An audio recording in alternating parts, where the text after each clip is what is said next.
welcome to all of you in the room and remotely. So to understand, we have more or less 60 people in the room. And what is interesting during this event, which is quite unique, is that we are not jumping with experts on the stage to express what they think. It's really expert, of course, but that work together during 1 year through the umbrella of the high-level forum for standardization, and that work on different topics, at least 30 topics together. And of course, we'll not look at the 30 at the same time this afternoon. We'll really focus on the main items we will promote, but really it will be a collaborative and an expert group this afternoon. On the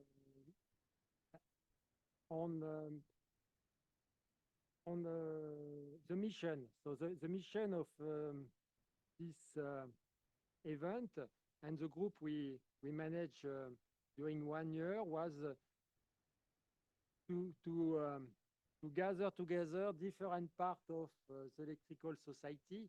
It means not only, as I say often, focusing on green dots. Green dots, what they are for me, it means when you want to focus more on having wind farm, solar farm, PV, electrifying the building, so heat pumps, having a better grid flexibility. Here we decided to work on the full system and how the full system will become a green one and greener. So what is interesting is that we could really look at the full equation, because often when you focus on wind, for instance, on one side, or heat pumps on the other side, you in fact disturb the full system. So the idea of this community, and it was one of the first time at European level, is to look at the global equation of the system. And we were lucky because in the high-level forum, we could gather together 21 stakeholders. So these 21 stakeholders, thank you. Maybe let's go one step more.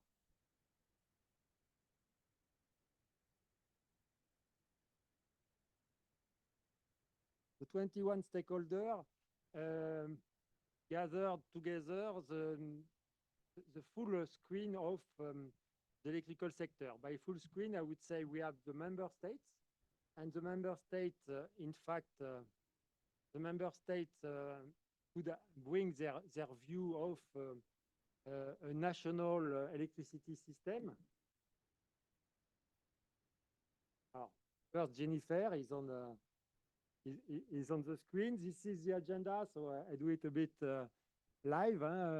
You understand that this is the introduction. We will have the high-level speaker just after with the 3 main participants and the executive summary of the work done. In the afternoon, we will have the 2 panel sessions.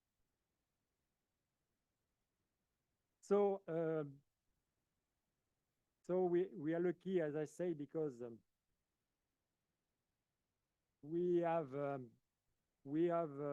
today, we were able to connect the green dots. As I say, it's global societal importance, because if you have a powerful green electricity system, you will have something efficient and resilient and flexible. And why it was the first time in Europe that we could do it? It's because we could gather, as I say, the different part of the equation. So member state is on the top, but we had, of course, the grid operator, transmission and distribution. And not only, we had also association and company representing the power generation and the demand side. In complement, there were different manufacturers, often in operation, in generation, grid, and demand side. And all of this was, in addition, reinforced by SME and NGO like ECOS. So finally, we could gather a population around the electrical sector having different angle of view. And that's where the benefit of the discussion, because on the same topic, we had different view, and we could come with a proposal, sometimes strategic, often linked to standardization, gathering uh, the two aspects of the equation. This was the introduction. A lot of stakeholders, as I say, but also if the event is possible today is thanks to the sponsor and the supporter we had. So I would mention TND Europe, RTE, DSO, Europa Cable, Gimelec, Enedis, Schneider Electric, BDE, and of course, Sen and Senelec to help us to organize, and CCMC to organize this event and all the logistics. And I will give the floor to Elena. Thank you, Jan, and good afternoon. It's a pleasure to welcome you all to the House of European Standards. This is Gracias. There is a very nice history. So we are here to discuss about green electricity systems, end-to-end solutions, leveraging standards for efficiency. And I think I was invited in 5 minutes to tell you why Sensenelec has decided to engage in such an ambitious initiative. So European standardization actually is based on efficiency. And there are more factors, but there are 5, I would mention 4 very important factors that contribute to efficiency. And the efficiency is, according to the Cambridge Dictionary, the quality to deliver a task successfully without wasting time or energy. That's what we do with the standards. We put together as many stakeholders' interests and try to reach consensus in order to, on one side, eliminate redundant processes. And in the European electricity system, there are redundancies. I think you know, I also know. If we compare that with the European standardization activities, I haven't counted how many technical committees we have working to support the electricity system. Jan has mentioned some of them. So we have the production, we have the transmission, we have the demand side, there is the policy and regulators.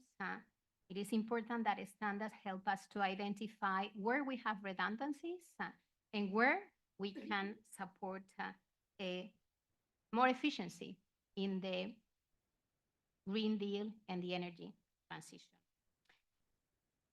One driver of the European standardization system is consistency.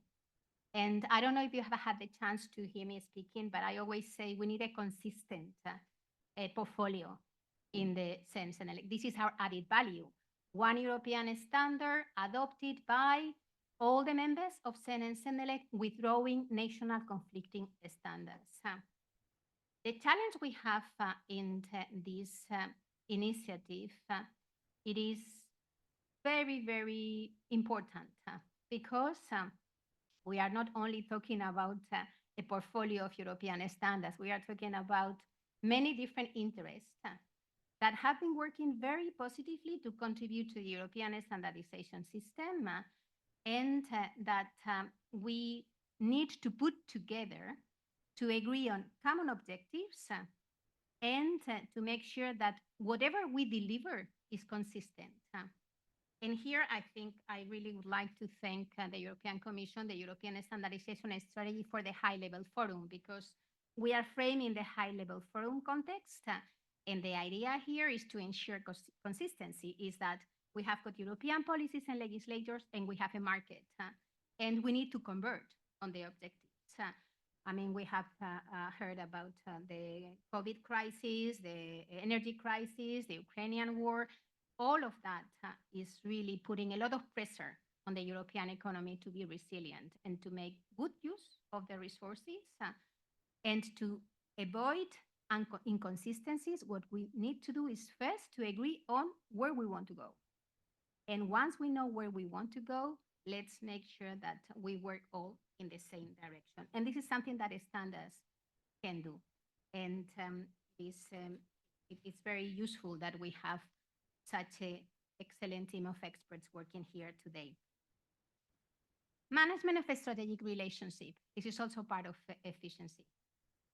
And in this case, we have got providers, suppliers, users, member states, experts that have never worked with European standardization, policymakers. This is all strategic in the value chain on the green electricity system. We really need to be able to leverage the standardization where we have the ability to put all stakeholders together in a room as today to discuss, to work, to agree on common objectives, and to move forward together to support the resiliency of our economy. So another very important aspect of efficiency, what is standard, we see that we have a responsibility as a European Standards Organization. And I always say, no target, no business, and we need to have an implementation plan. So we agree on goals. We have our work stream 9. We are talking about green electricity system in Europe. There is the high-level dialogue from the Clean European Integrated Infrastructure. We tried also to connect Sefcovic initiative with the initiatives that have been taking place by DG GROW with DG ENER. Consistency, non-redundant processes, managing strategic relations, and walking the talk. So I will tell Jan what I expect. I expect a strategic roadmap that we have got clear milestones that we can implement to achieve the goals that we have agreed. So it's very important. Thank you very much for being here today. I always speak with Jan about connecting the dots, which is the essence of what we are trying to do with the European standardization system. I'm very pleased that we are taking this important step ahead. I believe that we have enough expertise in this room, but also in Europe. We have to leverage this even more.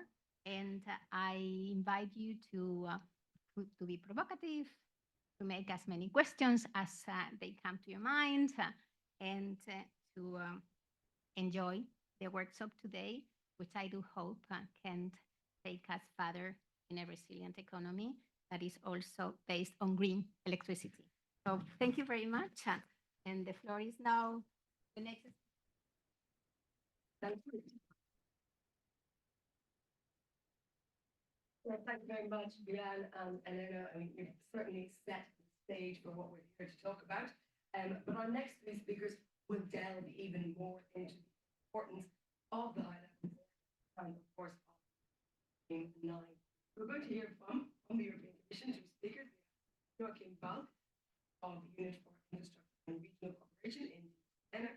Then we will Müller, head of the Standards Policy Unit, and then Ricardo Lama, President-elect of SANELEC. Joachim, tell us why it's important.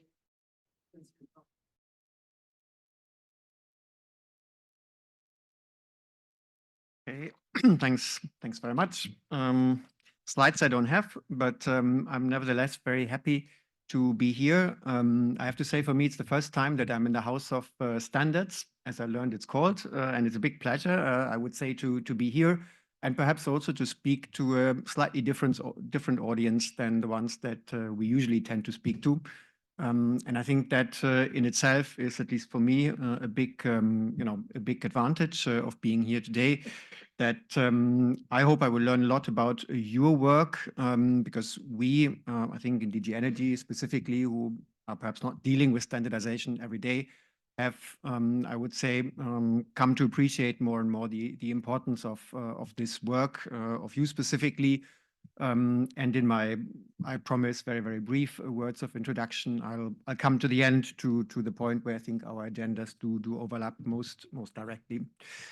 But perhaps just a few words, if I can, sort of in terms of setting the scene in terms of where we're heading with our energy policy. And again, I promise to be brief, but I think, let's say the term that has been used by everybody so far, that it's all about connecting the dots, I think is probably quite a good one to describe where we need to be heading.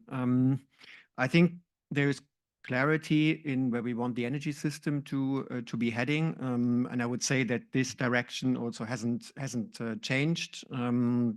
We are now in the process of preparing a new commission to take office, and if I compare it to the process that we had 5 years ago, I think we still want to go in the same direction, which, I mean, if I can put it in two sort of simple overriding terms, for me, it's going towards more electrification and going towards more system integration. Well, the third one is, of course, renewables, because we need renewables.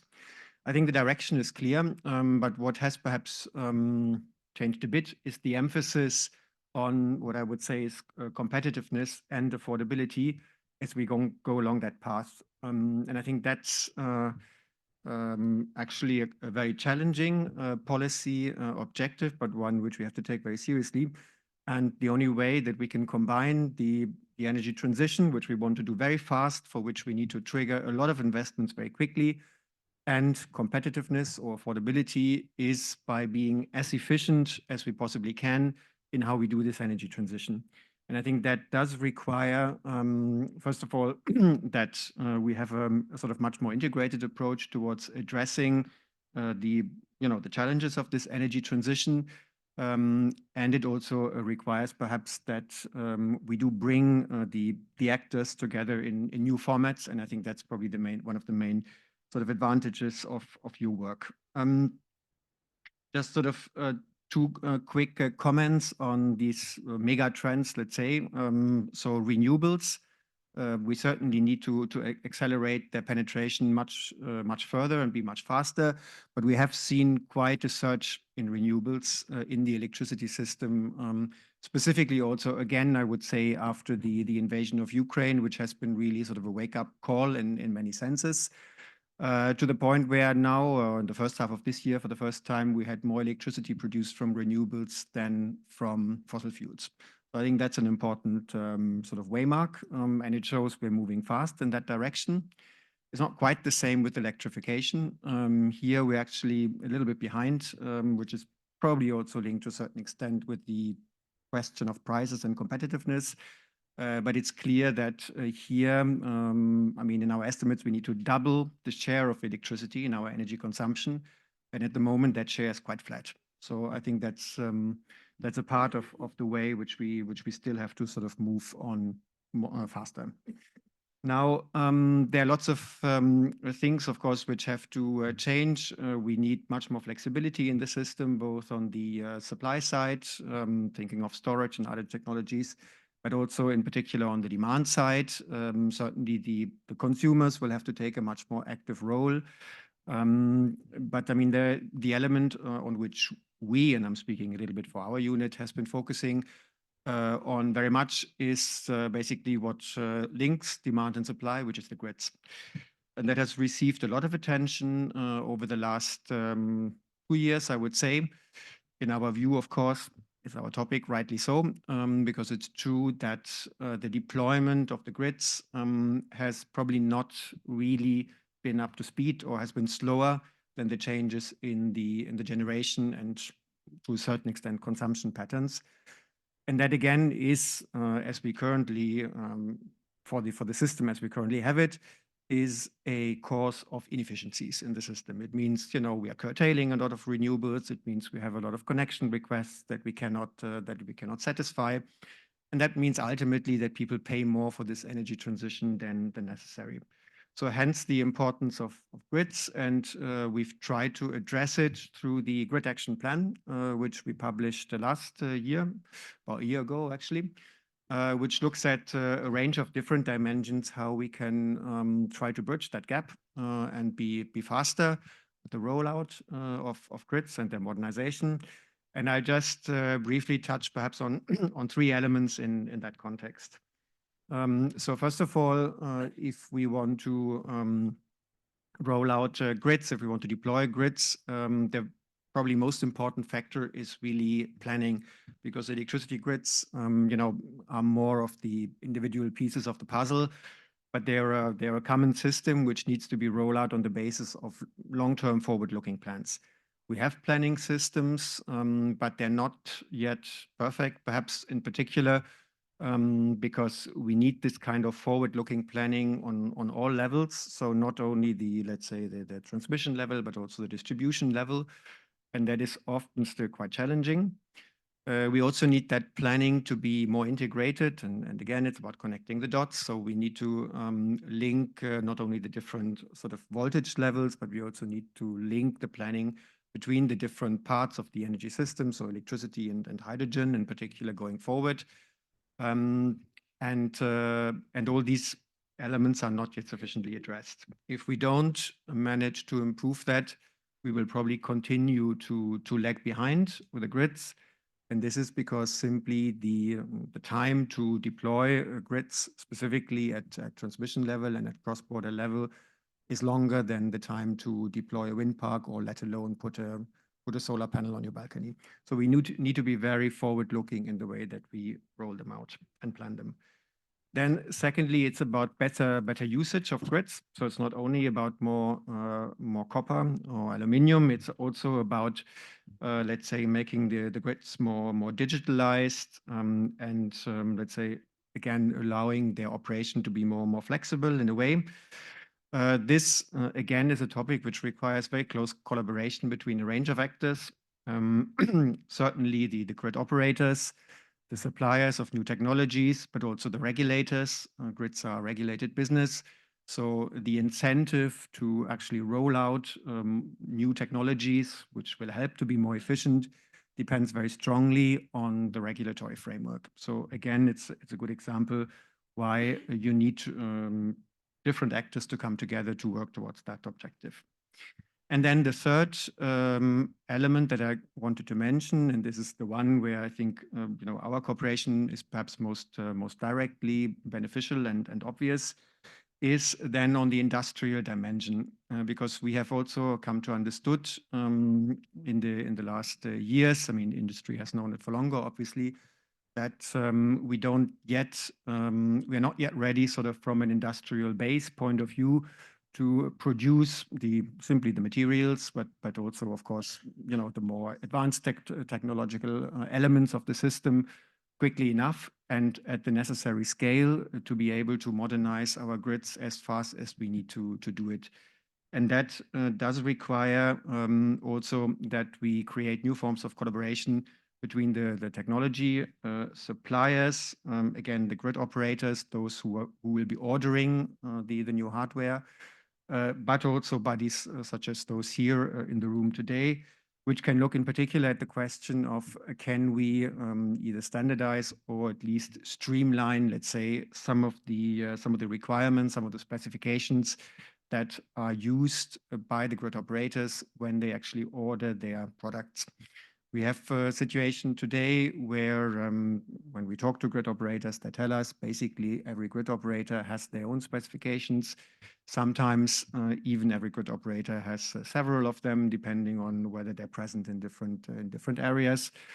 And that is certainly a situation which makes it much more difficult for the manufacturing industry to, let's say, to upscale their production capacities as would be needed. This is one of the elements, but an important one, where we have to indeed look at how we can make life easier for those involved. There is also a link, of course, with the work on NZIA, which you and DG Grow are very active in. But again, I think the core, the bottom line is that we do need these new forms of collaboration that I think the meeting today is all about. So that's all I wanted to say by way of a brief introduction from my side. Again, I think all this work is important because ultimately it will help us to be more efficient, more cost effective in the way that we do this energy transition, and this is what we need. Thanks very much.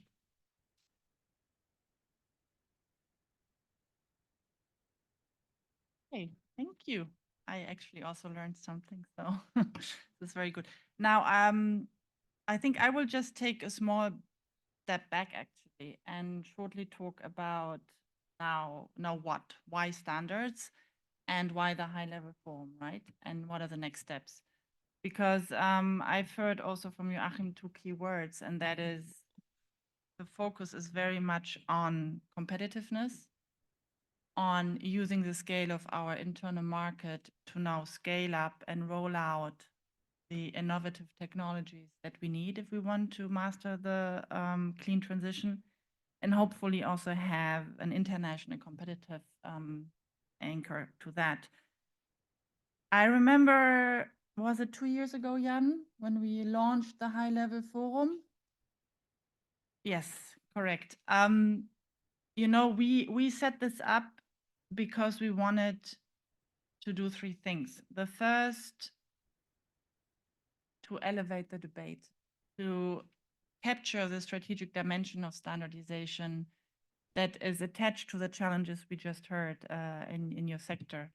So we wanted to have the right people around the table.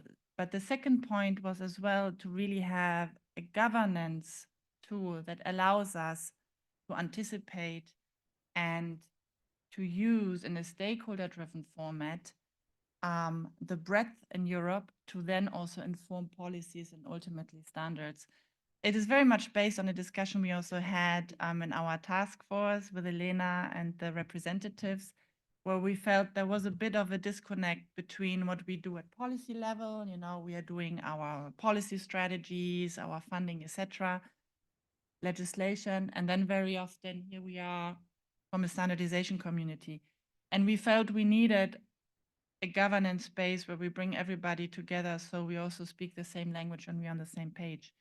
And here I come back again. I remember 2 years ago, because one role of the high level forum is as well to inform our so-called annual work program in the Commission. So what we as a European Commission do on standardization.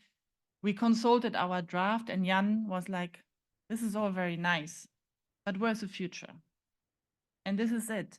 This is why we have the high level forum, because it's the stakeholders that, you know, tell us as well, we need standards in areas we haven't thought about. And this coincided as well with the work in DG Enner, where there was the same thinking ongoing. And luckily, we were able already to bring the 2 worlds together in the GRIDS action plan.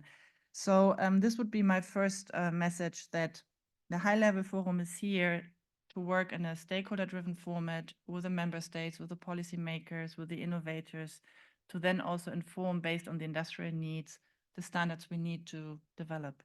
My second point is that I think this working group, which is one of 15 and which is one of the ones that has really delivered, in my view, a very, very good work, it already captures that the so-called classical role of standards, you know, which is basically anchored around interoperability and safety, is being broadened. Because my colleague Joachim also said this, in order to overcome the fragmentation in the internal market, and this was picked up in the GRIDS action plan, already in the area of procurement, auctions and permitting, we need one document. We need one technical specification, and we don't need 20, 50, 40, whatever is currently the practice. And this will allow to create the economies of scale. This will allow to bring clarity into the market and also speak in one voice in Europe. So a very important bottleneck that the that this working group actually addressed And you see already here as well that elements like cybersecurity or, new requirements to standards that, as I say, go beyond interoperability and safety come into play. And my appeal to this working group would also be, once the standardization work starts, that we have the right experts around the table that can deliver on these aspects, because we know it is challenging and we know that it's not straightforward. So we need the stakeholder community to come around and support that work. Now, the other point, maybe more from an opportunity perspective, is that once, this is at least what we see in other sectors, especially in the digital, especially once you have a technical specification around an innovative technology, this will really lift overall the deployment of these technologies, because standardization, even if it's not yet a European standard, will help to de-risk, will help to bring the investors on board, and will also help the overall rollout of these technologies. And this is something I think in many companies is not fully grasped yet as an opportunity. So my third message today is that, pitch this also to your company bosses in-house. I know a lot of you have the support, but we see still that a lot of companies in Europe are actually not aware of the strategic value of standards. Now, let me go back to the high-level forum. You are now having a final report. It will go into endorsement. So I think that is also something that Elena said before. We now need to become concrete. We need to take this, what you have done in terms of the value chain approach and having all the right stakeholders around the table. We need to now work on the bottlenecks and to fill the bottlenecks with concrete standards as soon as possible. And I think we have no time to lose. So what we have on paper, we now have to put into practice and into concrete standards. And this will really show then the added value of not only the high-level forum, but of the European standardization system. And that's it. Thank you.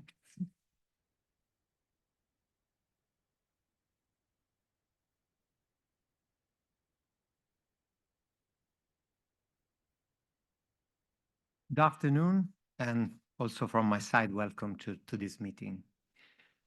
Let me start saying that I'm an electrical engineer, and I spent 35 of my professional activity exactly dealing with the electrical systems and partly on the standardization. So today I'm speaking about standardization, but I'm speaking about my life. So I hope you will forgive me if I become passionate while speaking, but it's really something close to my heart.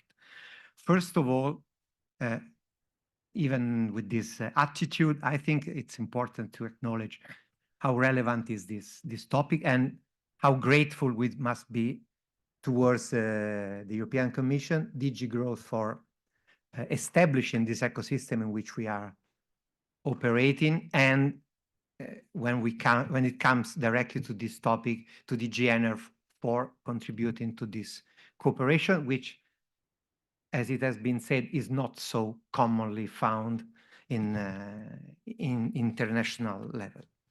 So, first of all, I also have three messages, just as Sophie. The first one, I don't think you need that to be said, but I think I have to say it. This work stream is extremely relevant.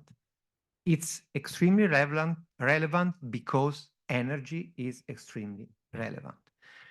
Energy is crucial for the evolution of the society, to reduce the differences between people in the different regions of the world. And we know in the world there are nearly 1.4 billion people who have not access to electricity. So this means a lot about how energy is relevant. And electrical systems are fundamental for shaping our future. Well, for ensuring our future, because especially when it comes to, let's say, to the response to the climate change. To do so, electrical system must rely must be based on sustainable energy sources. Carbon-free electricity is available, and as it has been said, must be, let's say, increased. And of course, well, my heart, the networks are already changing. They are every day more able to incorporate this kind of generation and are evolving a lot. Of course, generation is relevant in the sense that it also has to fulfill the demand, and the demand is also being electrified in our world. Electricity is a global topic. That means we cannot think that, let's say, the evolution of electricity happens in one part of the world.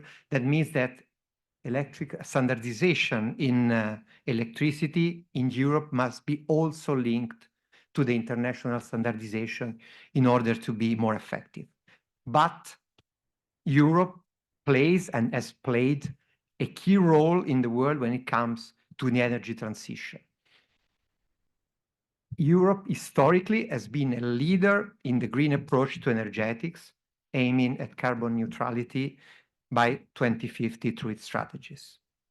And at the same time, Europe must also build, as it has been said, a system that is able to ensure European electrical sovereignty. And standardization is supporting this path.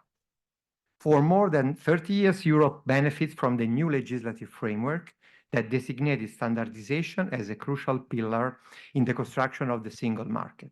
You know what single market is, I won't repeat it, but as it has been said already, European standardization system ensures that European standards are automatically adopted at the national level and any conflicting homegrown national standards are withdrawn. This is what has been mentioned as consistency in the single market. In the single market, the manufacturers must demonstrate compliance with their product with EU rules to bring them to the market and trade them freely. Harmonized standards are exactly made for that.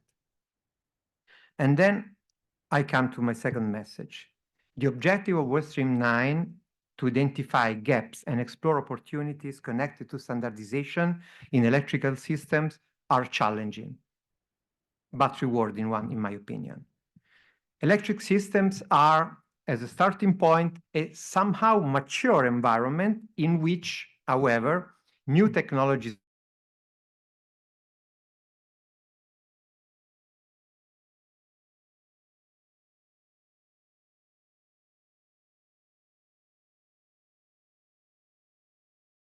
there are new technologies that open the door for new components which are not yet. This is a gap, maybe the most gap at EU level.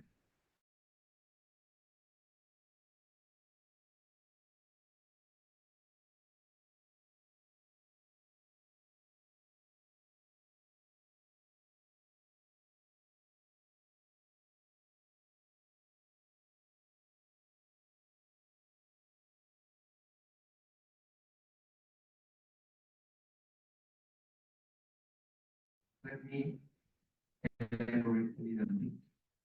New technologies,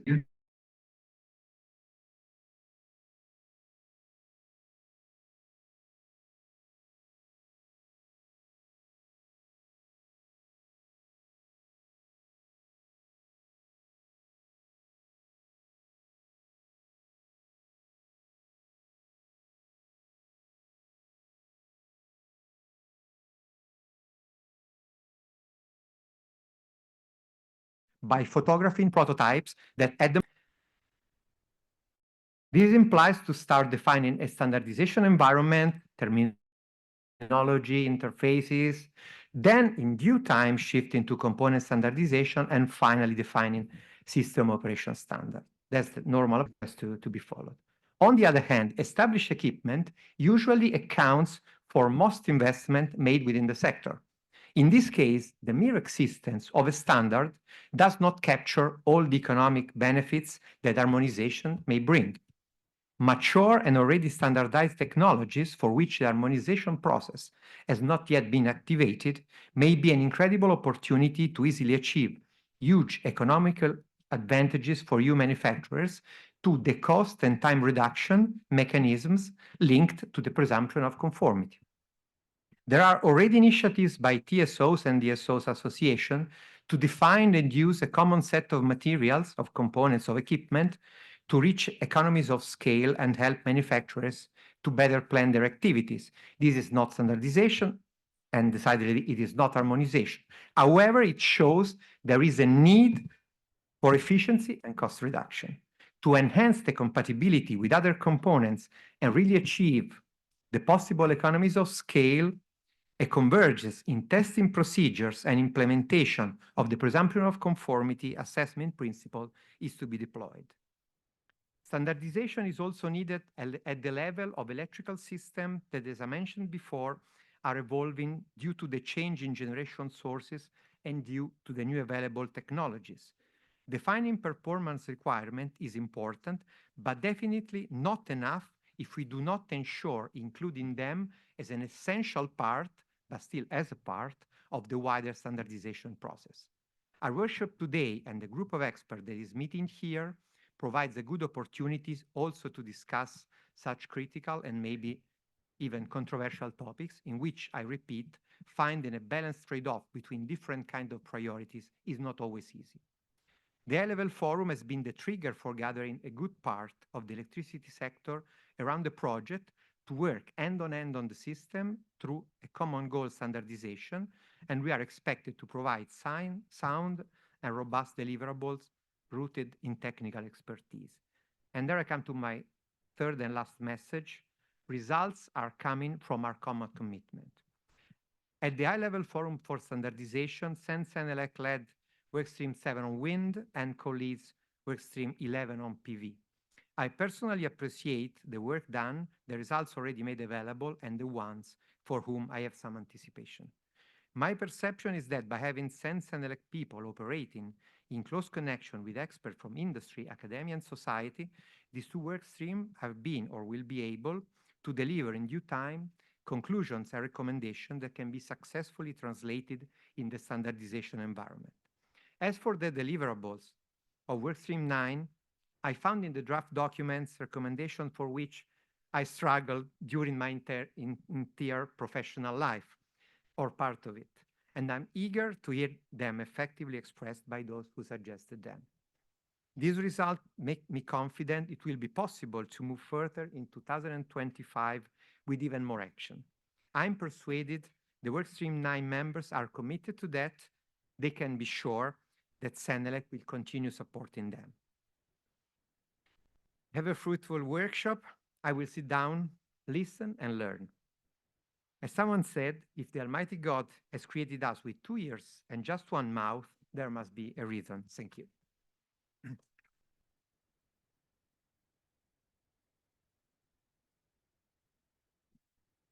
Thank you very much indeed, and of course to Sophie and Joachim as well.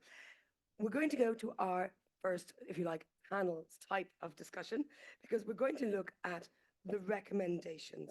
Now, we've got 7 key recommendations. I will remind you what those are. Contribute to Europe electricity sovereignty, create flexibility for the electricity system for all, ensure stability of the electricity system, and look at the new challenges that are to be faced. Also, Europe needs a greener electricity system.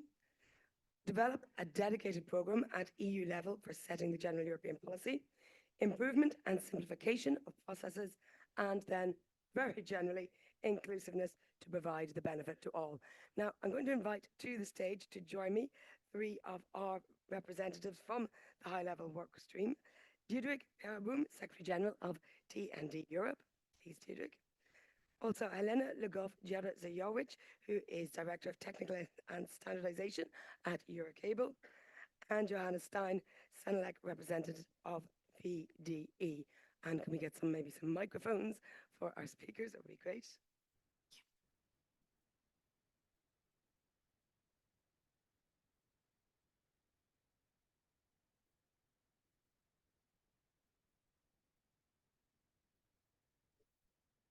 To introduce the topic, you made the 7 recommendations. I would like to come back on the success of this work stream and the collaboration. I say the collaboration between the 21 stakeholders, but also the collaboration between DG NR and DG GROW. So you saw a bit the talk just before, but on the journey here, you will see even more what's happened during 1.5 years, which is impressive because often we say it's long. It's very long what's happening at the European level, sometimes a bit less. So you see, we started only 1.5 years ago and the creation of the high-level forum. After we jumped to the European Grid Action Plan with the Commissioner Simpson, it was only the first, let's say, event was in September, so 1 year ago. And the plan came end of November, so everything short. Everything I say now, it's 9 months ago. And the annual working plan from DG GO, the one working on the plan of standardization, was in December. So you see, the work stream 9 was created 1 year ago. We already appear directly in the grid action plan of November, in the annual working plan of December, and even in March, the Commissioner Kadri Simpson and the Ministry of Energy of the Council made a grid high-level meeting. It was in 15th of March, and again, the work stream 9 and the work we did was also mentioned during this discussion of March. In May, there was the council, the Energy Council, and again, 3-4 actions were mentioned when the high-level forum workstream 9 should participate. And not the least, but not the last, in September, we started really the work, let's say, together with DG GROW and DG NR, but also ENSOE, European DSO entity, the workstream 9, TND Europe, and Europa Cable, etc., and the different standardization body on making something practical. So as mentioned before, it's not only theoretical what we do, but it should be also practical. And it's a good example where the industry meet European Commission and the standard. So now, as said by Jennifer, there is several action plan, and that will be the discussion now. Thank you very much, Jan, for setting the scene, and welcome, of course, to our speakers. Deirdre, let's dive straight in because we know time is of the essence here. Can you place the recommendations in the wider context of the implementation of the Grids Action Plan? Thank you very much, and thanks for inviting me to take place in this forum.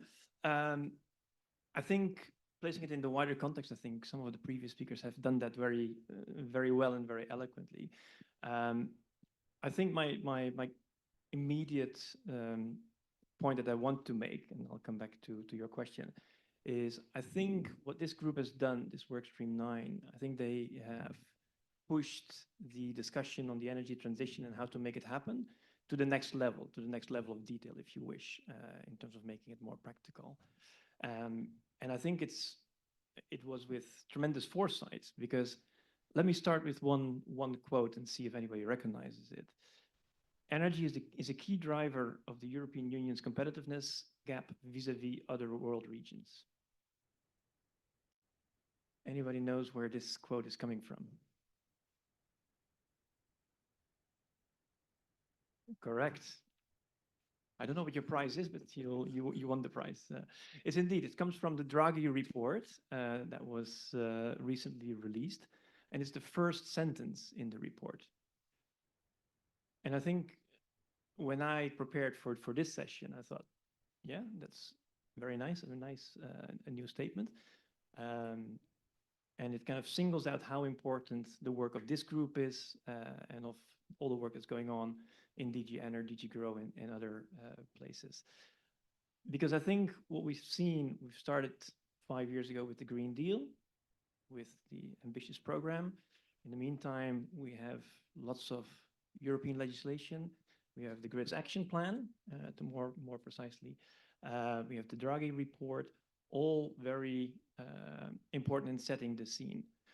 But I think what my key learning from this group is that it brought together all the different people on the ground who know how to make it happen.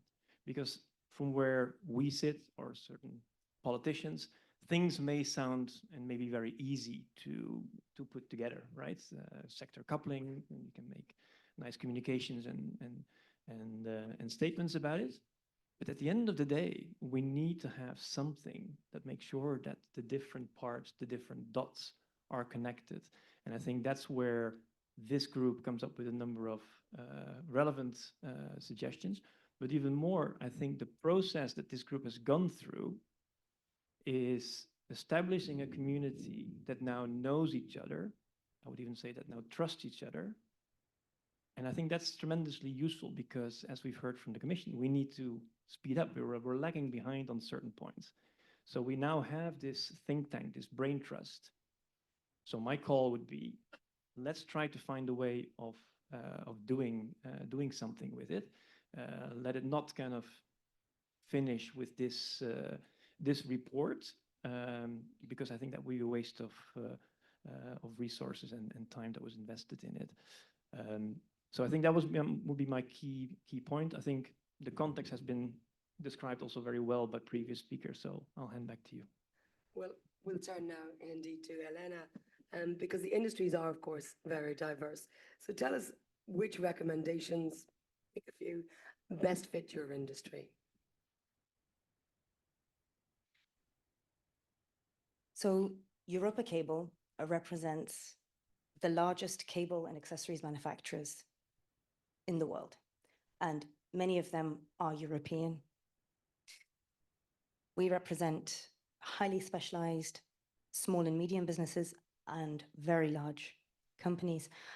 And I think the best way to visualize that is cables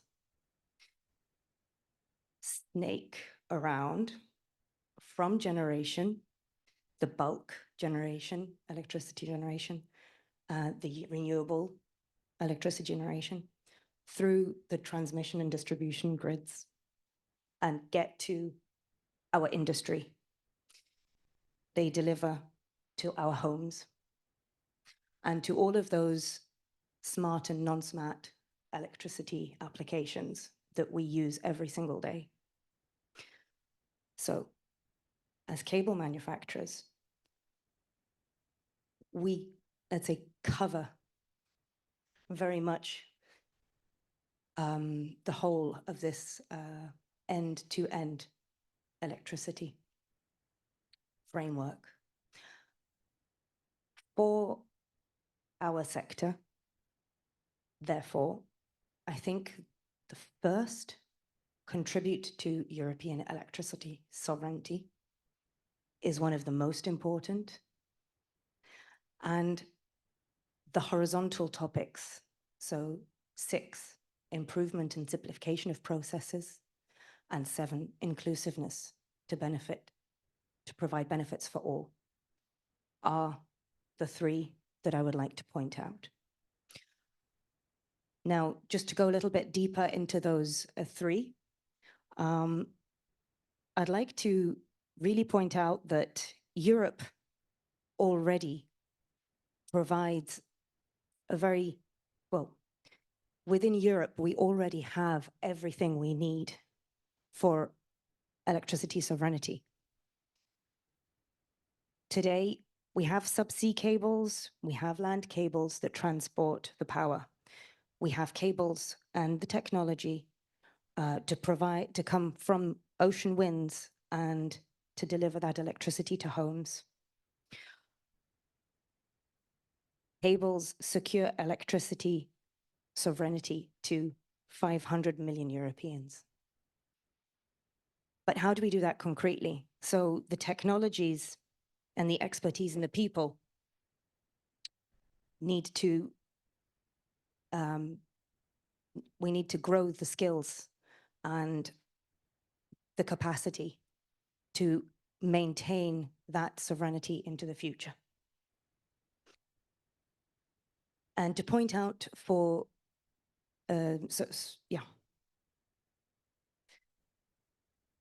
our industries have already invested and are continuing to invest heavily to continue to deliver that. Europe's leading manufacturers have invested 400 billion euros, and the capacity will double right into 2030. Now, to go to the sixth recommendation, I think it's really important to say that simplification and standardization needs to be done, but it's important to note that standards need to be made where standards are needed. So what I mean here is that where you have innovation, sometimes you need to know, well, the market needs to be mature, and you need to have you need to go from innovation to implementation to be able to mature the technologies to actually create standards. And to create simplification, we're already working on a lot. We're working with T&D Europe, and we're working with ENTSO-E and the EU DSO entity to map out actions to improve the administrative efficiency of processes, which is not a standardization project. But we're also working to improve project planning, tendering, and map out the standardization needs. And this is, of course, more difficult for the distribution side, where the complexity is harder, and therefore the simplification needs to be done much, much further. And for recommendation number 7, I would like to point out that here inclusiveness is also about sustainability. So first of all, Europe's future grids need to be sustainable to maintain that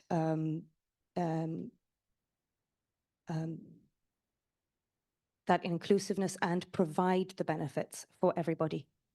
And to do that, we need to make sure that we teach, to focus on education, to boost the skills of our industry, to create long-lasting jobs, and to deliver technologies even further.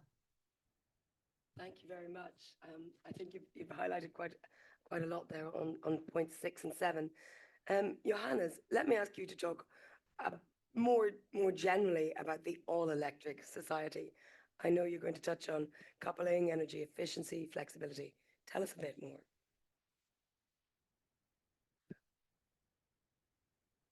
Yeah, thanks a lot. Yeah, all electric society, I think it's a different phrase what we are talking about all day long already. And what's the all electric society? So it was already mentioned by Ricardo, energy is driving our life, our society, our economy. Yeah. But in the other hand, we have to decarbonize energy. And that means that green electricity will be the backbone of our society, of our economy in future. Why? Because electricity, green electricity is scalable, it's easy to transport, and it's flexible in use. And compared to other renewable energy sources, primary energy, it will be the primary energy carrier in future. For instance, for heat or for mobility or other demands. And it will be also the basis for green hydrogen, yeah, produced from green electricity in order to store energy and in order to use also energy in those areas where we cannot electrify those applications. But we are facing some challenges, and here we are coming to the recommendations, maybe 2 to 4 and 5, if you look to that. One is that we will see a broad electrification of those applications which are using fossil fuels today. And if we are using more and more electricity, it means that we need more electricity in total in future. Although the total energy will have to decrease. But how does this fit? It fits because in general, electrical applications are much more energy efficient compared to the combustion ones. Look to the EV, for instance, and a combustion car, the EV will be much more energy efficient. And then due to this trend towards more and more electricity, it means that we have to consider also and to look much more into the stability of the system. We will see more electricity, we will have green electricity systems, we will have renewables which are volatile. So stability will be one of the key issues to solve. And here comes in flexibility. So I'm still heard? Okay. So here flexibility comes in. And it's mainly flexibility from demand or storage. And this will be necessary to balance the volatile generation of the renewables. And it's not only flexibility from the electricity system, although we are here talking about the green electricity system. It's also about the flexibility from other energy sources. And this is the idea of the sector coupling. Yeah. So here we are looking to power to heat, power to mobility, power to gas. And these flexibilities of heat, mobility, or gas can also be used to compensate and to stabilize the backbone, the electricity system. And maybe here some examples, like thermal storage, management of EV charging, or the use of electrolyzers in times of renewable overproduction. And this might need also a kind of mind shift also from the users of these electrification systems. So we have to ensure for the whole energy system that we have in total a stable energy system. Well, my next question is to all three of you, really. But Dietrich, we'll start with you. Can you pick one of these particular recommendations and really flesh it out a bit more, put more bones on the discussion? I realize we're just standing between this audience and the coffee break, so let me keep it brief. Let me pick up the issue of sovereignty. I think that's a crucial one for an industry like T&D Europe. For those who don't know, T&D Europe represents the technology providers for the grid. So you have to think about things like transformers, switchgears, but also all the software and digital applications that you need in the grid.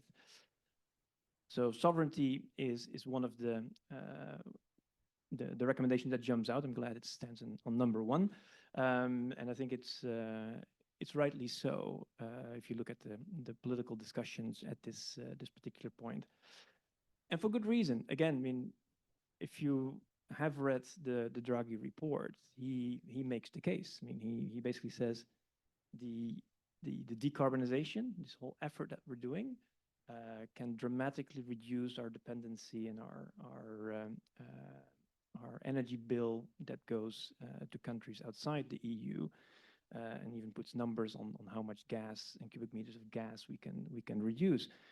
It's tremendous. At the same time, it is also a huge opportunity to build this new low carbon electric economy that we want to go through. And of course, for our members, that's say like Elena's members, a great opportunity. And again, what we should keep in mind is that when we want to make this climate neutral economy, at some point it needs to be built, if you talk about hardware, or it needs to be developed if you talk about digital tools. The good news is in Europe, we have a lot of these things already. We have a very strong industry and strong industrial base. But of course, more and more is expected.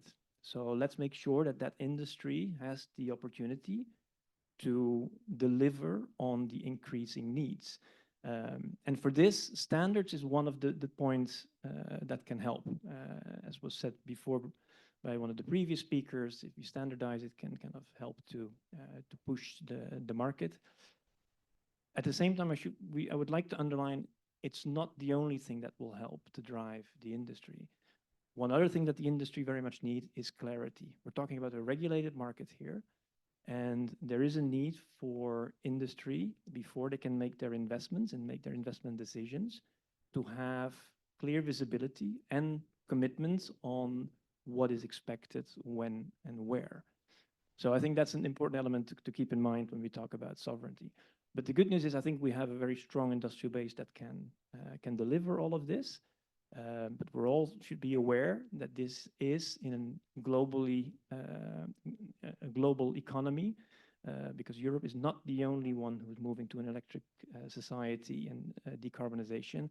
The same is happening in North America. The same is happening in Asia. So there is competition also for technology and for the resources. So I think it's important that Europe, and I see some positive signs, also politically start seeing that supporting in this case, grid technology industry as a vital European interest. How you give that hands and feet, let's see how that goes. But I think that's important. In terms of standards, and then I'll wrap up, I mean, there's so many standards that our industry is using, and we would like to continue doing so. There's literally thousands of standards that this industry is using and relies on to make sure that everything works. So let's keep the system that has brought us here and delivers. Let's keep that. And of course, see where we can improve it. But we have well-established systems to update or to start new international European standards. So just a pitch to underline the importance that we attach to standardization. And just to wrap up, I just kind of advise everybody to have a look at the recommendations, and there's plenty of work to keep an army employed for the next 10 years. But it's worth doing so, because what we're trying to do is extremely important for not only for us as an industry, as a community, but it basically goes to the heart of Europe's competitiveness and therefore Europe's economic and social model. And job security is very important as well. Thank you. Elena, what would you add to that, what we've already heard? Well, I think Diederik has already pretty well summarized many of my points. But I'd like to come back to the Draghi report, actually, because as Diederik very rightly mentioned, Draghi mentions competitiveness. And to make sure that we can contribute to this European electricity sovereignty, we need to maintain fair market conditions and a regulatory framework that is fit to deliver, so that we can keep the value to further invest and create those long-lasting jobs. So actually, I think I'd like to mention here Europa Cable's most recent political priorities. So we've created a list of 4 that we've shared with policymakers recently, and those are securing European industrial competitiveness, cables made in Europe for Europe, advancing sustainability, cables towards net zero, promoting fair competition, cables vital for sovereign and resilient Europe, and ensuring future-proof regulatory framework, a toolbox fit to deliver for cables. But I think I'd like to mention, come back again to what Diederik said, that the electricity sector already has a lot of standards. So it really is important to maintain the processes that have already worked, that are in place, and to just keep addressing and maintaining what exists and renewing and working towards that innovation using the basis we have, because there's no point in creating something new if, you know, there's no point reinventing the wheel, to use that old truism. But to keep that sovereignty, we need to make sure that the education is there. So what the legislation that already exists, of course, is important, but the new legislation also needs to be maintained and developed, and guidance to understand it needs to be there. It doesn't need to be done through standards. For example, Europa Cable contributes to the Notified Bodies Sector Group 22 to make sure that the installation guidelines are fit for use. And we contribute to a communication strategy to make sure that the installers of our cables, particularly in the distribution process, are well educated and know what they're doing. So I think all of those points will work towards the competitiveness and create Europe's electrical sovereignty.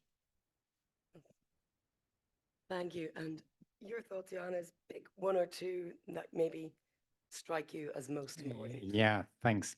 I would like to pick up recommendation number 5. And if you look to the report, it's also talking about sector coupling. As sector coupling provides energy efficiency at system level. So that was the headline, but in fact, it's about sector coupling. And if you look to the recommendations before, for instance, recommendation 2 is about demanding flexibility. Recommendation 3 is highlighting the need for stability. Our recommendation 4 points out the energy optimization has to consider a broader end-to-end view of energy production, transport, and use in different timelines. So I think recommendation 5 is already providing a kind of solution for these recommendations, for these requirements. Yeah, it might be one of the answers for the recommendations mentioned before. Look, for instance, at heat, hydrogen, heat pumps, EV charging, storage solutions, which are quite dominant, yeah, and they have enough power so that they can support balancing and stability of the system. But the organization of sector coupling is quite a complex task, which needs technology, which needs markets, and which needs also regulation. And therefore, the recommendation cannot be solved by one stakeholder group or by one stakeholder alone. It needs more or less the whole society. And therefore, if you look to the report, it says that it is suggested that the Commission takes the lead and invite industry, society, technology leaders in order to analyze relevant use cases, to see how they can be realized, and to see where are the bottlenecks. And standardization can then support the realization of these use cases as well, for instance, by defining definitions, data communication, product specifications, and so on. So also standardization and regulation can here work hand in hand. I think it's interesting that you point out it is all of society, because that feeds into what you were saying, Elena, about education. I know time is getting away from us, so I'm just going to ask each of you very briefly to give me a quick takeaway. You know, how should these recommendations be viewed? In what framework? Diederik, in 1 minute or less, if you can. Okay, very good. Maybe I'll try to summarize it in 3 points. I think first of all, we have an industry, not just industry represented here, but in the whole work stream, that is available in Europe to make all of this happen. We have a well-established standardization framework internationally and at European level, which plays an important role in making the future framework operational. And I would say finally, we have a community, I would say a brain trust or a think tank with people that now know each other, trust each other, and that can work with each other to really bring home what we need to do. And so my recommendation would be for the Commission to really cherish this and try to find a way in whatever form to continue this group working together on something. So for me, that would be the third one. Before I shut down my microphone, I just wanted to say also a big thank you from our side to everybody involved. But I'd like to, in particular, thank 3 people whom I've seen working almost night and day, which is Jan Fromont, our Deputy President, Christiane Mann, and also Nathalie Baumier, who's, I think, hiding in the back somewhere. But if you've seen how much work they've put out there, I think it's very impressive. But it couldn't be done without the rest of the group. So apologies if I missed someone, but those were the ones most visible to me. Thank you indeed. There will be a big round of applause for everybody, in particular those 3 at the end. Elena, leave us with a quick parting thought. Well, I would like to echo definitely Diederik's thank you at the very start of my message. But my takeaway is that Europe has the technology know-how to build its grids. We have the technology, we have the expertise, we have the people, we have the capabilities. Now, what we need to do is to work together in an ecosystem such as the Workstream 9 we've already created if we want to secure the future of Europe's technology grid manufacturing and create Europe's decarbonized future. Yeah, my takeaway will be electricity will be the primary energy source in future, which will drive our economy and our society. And this is the reason why this work stream is so important and so dominant. It's not a surprise, it was mentioned before.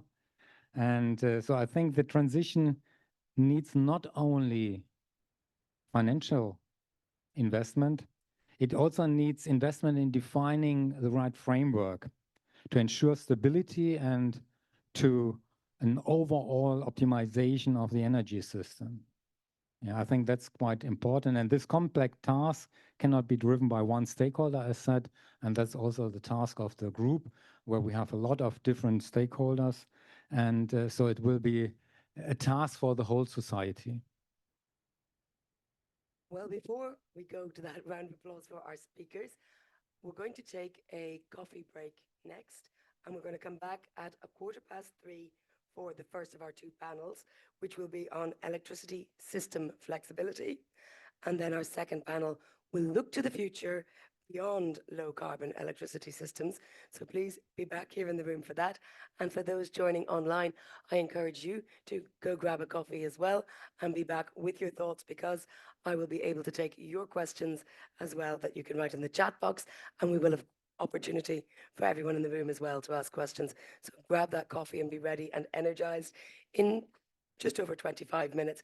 But now a big warm round of applause for our great speakers.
Okay, I think we have pretty much everyone back in the room, and warm welcome back to those of you joining us online as well. We're now going into the panel discussion part of our day. And again, I will remind those online, you can use the chat function on your screen to put questions to the panelists. Through the magic of technology, I'll receive them here on my tablet. And for those in the room, raise a hand or indicate to me if you have a question that you want to put to our panelists as well. This first, as you can see there on the screen, our first discussion is going to focus on electricity system flexibility and the needs that we must have to integrate all stakeholders for better EU sovereignty and grid stability. So please, my speakers can join me on the stage. Hubert Dupin, Head of European Technical Matters at EDSO and EDIS. Please, Hubert, thank you. We also have Verla Belarts, EHI, the European Heating Industry Association. Natalie Samovic is the Energy Working Group Chair at IoT Smart Devices. And last but by no means least, Christiane Mann is the High Level Forum Working Group Working Stream 9 Sherpa for T&D Europe from Siemens. Thank you all very much for being here. I know that we've a lot to get through in not a huge amount of time. So Hubert, I'll start with you. Talk to us about flexibility overall. I mean, as a grid operator involved in the European distribution landscape, what is the key thing for you? Is it about resilience? Is it about better integration of renewables? Or is it something else entirely? Hello, everyone. The story of Enedis and DSOs with flexibility dates a long time ago. Maybe I can share Enedis' perspective on it. We started smart grids more than 10 years ago, when there was almost no flexibility on our network. We started the endeavor because we saw smart grids and flexibility in particular to be a great way to improve the cost efficiency of network development and operations. So one prospect of flexibility is improve the way we can use and operate our network. And the second prospect is that one. Until recently, and actually 10 years ago, there were not many flexibility connecting on our network. Most of the flexibility of the system was connected on the transmission system. In the years to come, most of the new flexibility means will be connected on our system. Most of renewable generation will be connected on our system. That's really the game changer. Many customers will be flexible. Many assets connected on the distribution system will be flexible. So that's both a concern. How will we operate our network when there will be flexibility on our network? But how can we make the best use of flexibility? To do this, well, it's an endeavor for DSOs to operate it. But now there will also be a framework to make best use of flexibility, distributed flexibility. It's a network code on demand response, which ENTSO-E and EUDSO have contributed to draft. Now it's in the hand of Acer to follow up and propose a code. This network code is really a tool to make flexibility easier to use. A network code obviously kind of standardizes things. It defines processes, it defines roles, it defines many things. And indeed, now the time for us is to upscale the use of flexibility. If I wanted to make a few examples. We started our journey on flexibility 10 years ago. Now we have industrialized as Enedis the use of flexibility. We are now trying to upscale, and we are going to upscale in the next few years flexibility to connect renewables. As you know, we know there are many renewables connected on the network. It's a challenge to put up the investments, but also it's flexibility can really increase the pace of connecting renewables. With the project that we started in 2021, we are upscaling it, and that process can enable to connect 1 gigawatt more renewables than with the previous design, only on 100 transformers.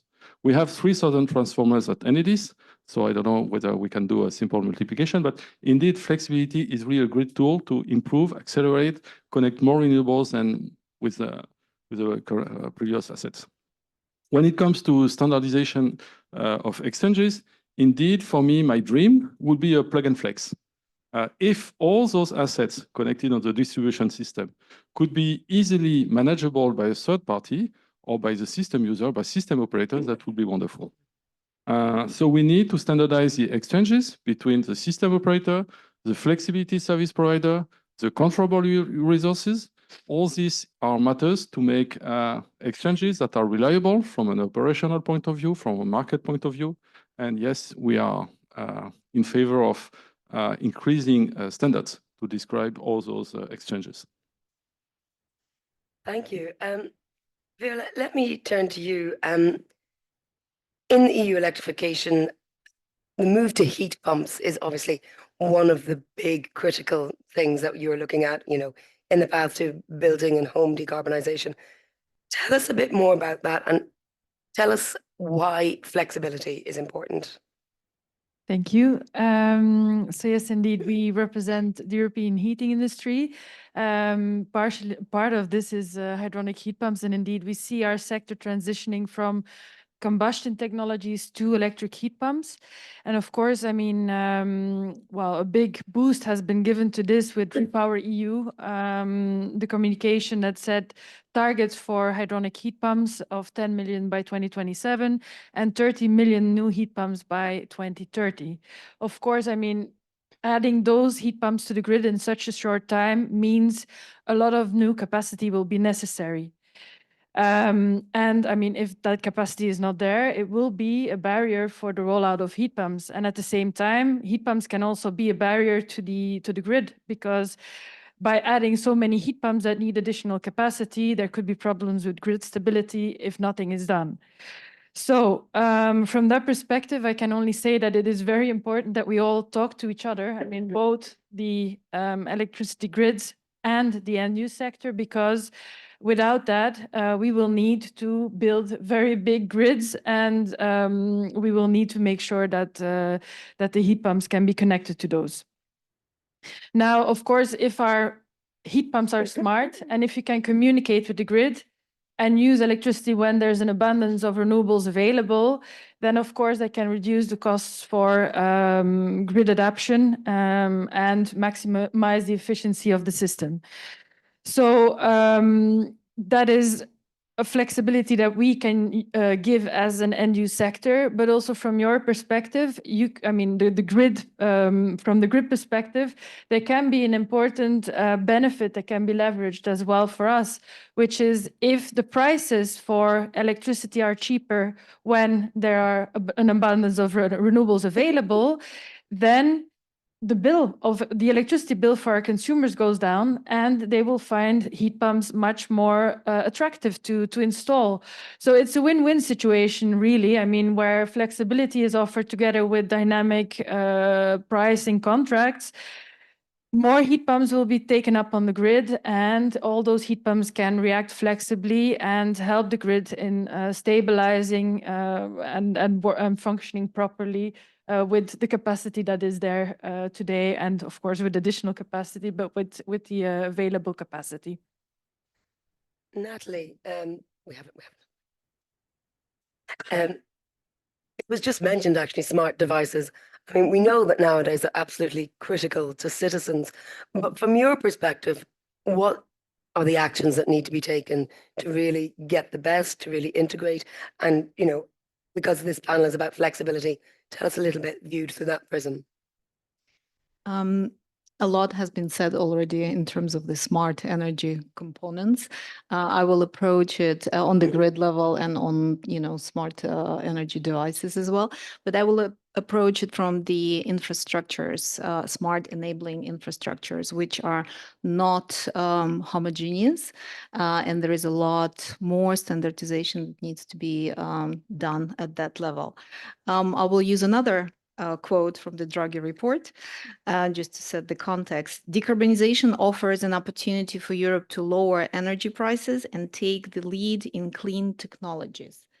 Lead in clean technologies is also heterogeneous. So it's not only production technologies, but also the enabling, and also composed of the cyber physical systems. Another quote. weak tech sector will rob us of growth opportunity in the coming AI revolution. So it also means that whatever is happening on the flexibility level will also potentially can unlock opportunities on AI and leadership of Europe in AI systems and solutions. And the last quote, we must prepare for rising security threats. And where these security threats arise from all over the place, from many actors, but where they end up or where they enabled are at the smart energy components and also also linked to the overall education and upskilling level on the personnel. So now how AUTI and the smart energy components can contribute to these challenges as well as opportunities. There are new topics coming up, such as digital twins, data spaces, digital metaverses, which is in European terms is virtual worlds. That I think we will have to operate within. And all of these three components and many more will also play a role in enabling flexibility at the edge, at the consumer, and as well as between the infrastructure actors such as DSO and TSOs. So the AUTI contribution and the smart energy components will come from the so-called cloud edge computing continuum, which has 3 layers. It's the component level of the devices, its connectivity layer, and its computational layer. I won't go into many details, but all 3 will need also thorough analysis and impact analysis on enabling flexibility. Couple more topics I would like to mention is the also enabling reference architectures and standardization on that level. AI, as I mentioned, and just linking also the human factor and the upskilling related to this topic is going to be very important, and investments. Well, thank you. Christian, as a workstream Sherpa, we know you do a lot of the heavy lifting, but also you're representing the power electricity equipment manufacturers. So I think it's fair to say you've got a 360 view. Tell us what is really necessary to ensure end-to-end flexibility of the full system. So thank you. We've had a lot of topics today, and I don't want to repeat too much. So I'm going to phrase my points in a slightly different context. As the Sherpa of this, what did I experience? And I'll take 3 examples why this high-level forum is so important. The first example relates to heat pumps. Don't know if it was you or a colleague of yours, but I remember we had one session in Paris where we were all negotiating what is flexibility, how does it work? And then all of a sudden, out of the deep space came, that's all nice what you say, you want my heat pumps to respond in 15 seconds or 15 minutes or whatever. We need 24 hours at least before we can do something. That's the first example. Second example was in a discussion with sector coupling, where we were, again, just start discussing what's the difference between flexibility, sector coupling. Just from a definition point of view, you will have 3 people, 50 definitions, everyone is right. And so we were talking about sector coupling, and all of a sudden, one of the guys said very frustratedly, that's all nice, but we're trying to couple 2 regulated sectors, the electricity sector and the gas sector. Now, in the electricity sector, we have to provide 15-minute price windows. In the gas sector, it was daily, if I remember correctly. So another example of why this high-level forum is so important. It's in the trivial things. I'll take the next example. It's just simple, excuse my language, bloody definitions. What is flexibility?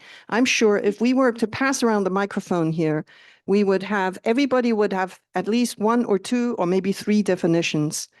Neither one is right or wrong. It all depends on the perspective you have and what you actually want to get out of it. And in my examples, I haven't even touched the whole digital element because, which frankly speaking, for the electrotechnical mechanical sector is just as new as some other things. The challenge you have is that you have, so now you have a system changing because we're going to way more renewables.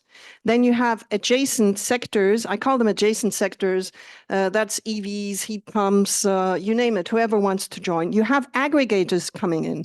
So you have another lesson I learned.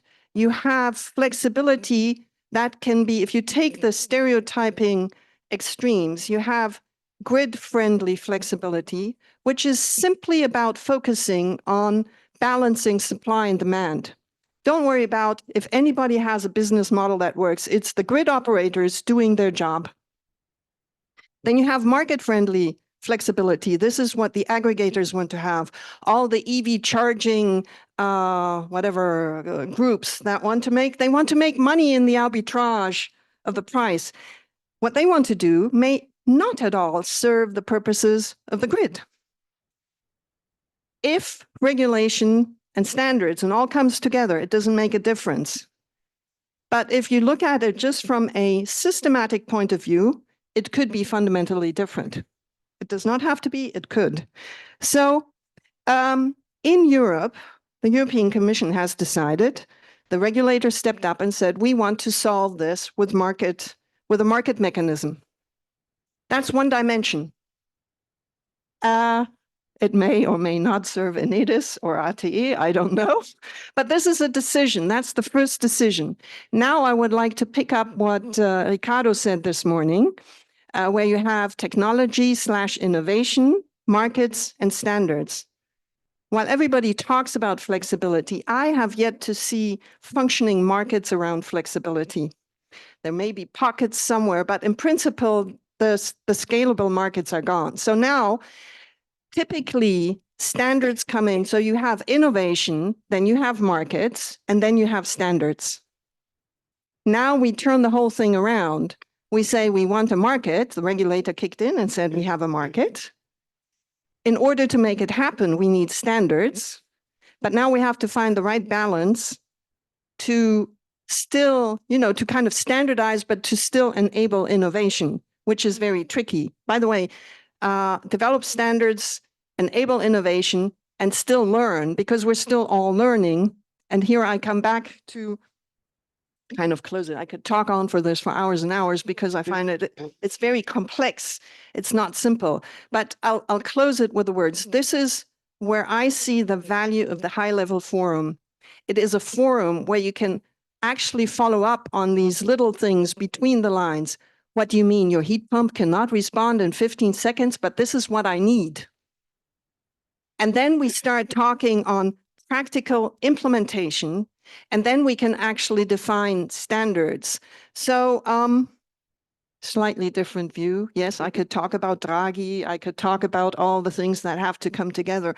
But I think in order to bring all these things to the next level, you actually have to sit together and talk about how do we bring gas markets and the electricity market, both of which are regulated. So there's someone who decided this is how it has to happen.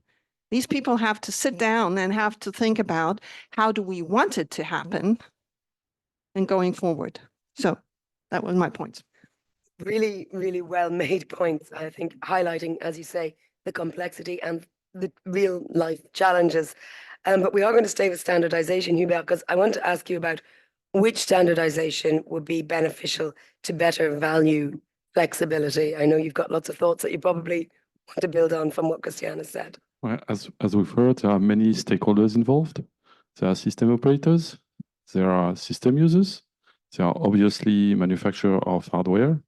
And I see that standardization is a common language. Either it's kind of the Babel Tower, where no one understands each other, or we have a common language. We already have a few standards existing. TC57 enables SIM language, 61850, which is another valuable language. valuable standard. In any case, what we do need is a standard that secures market information. We have heard about market. That secure also operation information. Yes, it's a matter of command and control.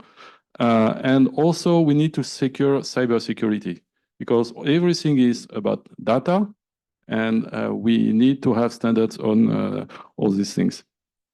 So, but yeah, that's what we do need is something that works end to end because we cannot have a missing link where the thing collapses. So when we define a standard or when we define a process, we really need to make sure that there are things all the way up to the very end. So yes, you talked about system operator. We will need to talk to flexibility service providers. Those flexibility service providers, they will need to talk to the system users and their controllable units. In some instances, the system operator needs to directly talk to the system user and their controllable units. All these exchanges, they need to work. And it's very important that from the beginning, we define standards because we need to do it fast, we need to do it right, and we need to do it once. And defining a standard right at the beginning enables to, all these things, and at the end of the day, it's cheaper, faster, and better for everyone. So that's where we need, to streamline the way we can talk to each other. Well, there, that's pretty much the question that I want to ask you and also ask Natalie about. Tell us from your industry perspective, tell us about heat pumps as well in particular, how the industry is already evolving to meet these requirements for remote communication, for the sort of bidirectionality of data flows. What's already happening and what do you think still needs to happen? Okay, I'll try to give an answer to this. So first of all, what is happening? So today we are developing smart heat pumps that could potentially react to price signals. The question indeed is interoperability, and can they talk to each other? Can they talk to the grids? Can they talk to the control units that are connected to it? Well, there I think there's still a lot of work because, as Hubert said, there is a lot of different languages out there. And I mean, what the Commission has been trying to do, at least from the appliances side, so not on the grid side, is to have a sort of common dictionary to make sure that all these languages can be understood by the others. And they're doing that with a voluntary agreement, which is called the Code of Conduct for Smart Energy Smart Appliances. Now, I must say our smart heat pumps, some of them comply with this code of conduct. Others are smart, but do not comply yet because this voluntary agreement is there since last year and it needs to be expanded. So I think a lot of work will be needed there to work on this voluntary code of conduct, making sure also that it's not only applied by our side, but also the grid side. Because otherwise, I mean, we stay in our little silo and we can talk to other heat pumps and we can talk to a control system that is connected, but not to the grid yet. So that all needs to be expanded to make sure that we can all communicate together from my perspective. What else is necessary? I think, and I touched upon it already a bit in what I said previously, but we need those heat pumps to come on the market because, of course, if we have smart appliances, it has a lot of technology there, a lot of software there, and those appliances are more expensive than the normal heat pumps, which are already considerably more expensive than other heating appliances. So what can we do to make those smart appliances attractive to consumers? And I said it already, but we need to do something about that electricity bill and make sure that it's, that when we use those appliances flexibly, the consumer can see it on the electricity bill and then it will be taken up and then we can move forward as well. Natalie, let me ask you to give us your perspective on, if you like, the challenges of interoperability and whether there's a sense that the smart devices industry might be a bit ahead of the curve on this in relation to other industries. Just maybe very quick reflection on the topic of innovation that Christian mentioned. one of the important components is uptake of innovation. And there was lots of effort recently, which I still think needs to continue and find the way on the faster scaling up of technologies that are already demonstrated to provide the value, both the value and also the high level of reliability and of functionality, interoperability, integration into the grids at various levels. And I think there we can improve because we have large-scale pilots, we have test beds, we have regulatory sandboxes, but still the next step from that to the integration into the real environment is missing. So it's not only innovating from scratch, but scaling up, and scaling up is not there. Interoperability is part of the challenge, but not the main one. I think some of the market barriers are. And one very quick comment on the definition as well. I think it took the European Battery Alliance and about 1 year to finalize the definition of what battery storage is, what services it can provide to the grid. And I think for the flexibility, it will be another exercise, but I know the exercise on the codes is potentially will solve that. If we have the list, the Rolodex of the services that the flexibility can provide to the grids at different levels, it's much easier to align also on the interoperability level on all three components than if we have fragmented markets across Europe and can only address some member states versus the whole European solutions. So we need European solutions if we want European champions. So very quickly to address your topic, interoperability is there to be solved yet on all three components, and there is a new way potentially that is evolving to solve it. It's called digital spine. Digital spine consists of the same three levels that I mentioned before, right? So it's the devices, it's the data transport layer, and the data transport infrastructures, including the connectivity. So if we want to make it interoperable, let's look at it in this orchestration. Christiane, in your first intervention, you highlighted a lot of the challenges, but we've heard from our other speakers, there's quite a lot to unpack there, both Natalie and Veerle pointing to the importance of uptake. Tell us your perspective on what you've heard from the other speakers, and maybe look at how we might apply that to standardization. A lot, I know. So definitely uptake is an issue. I think if you recall, Diederik mentioned it earlier, as a manufacturing industry, we need some kind of, call it horizon perspective stability with respect to just gearing up our manufacturing plants and being ready to and we cannot just say we make more or we make less. So this perspective and the whole scaling up stability in the framework is, I think, very important for us. What was the rest of your question? Sorry. Aside from uptake, what might we want to look at looking to the future for standardization? I think one, I'll add another drop into the bucket.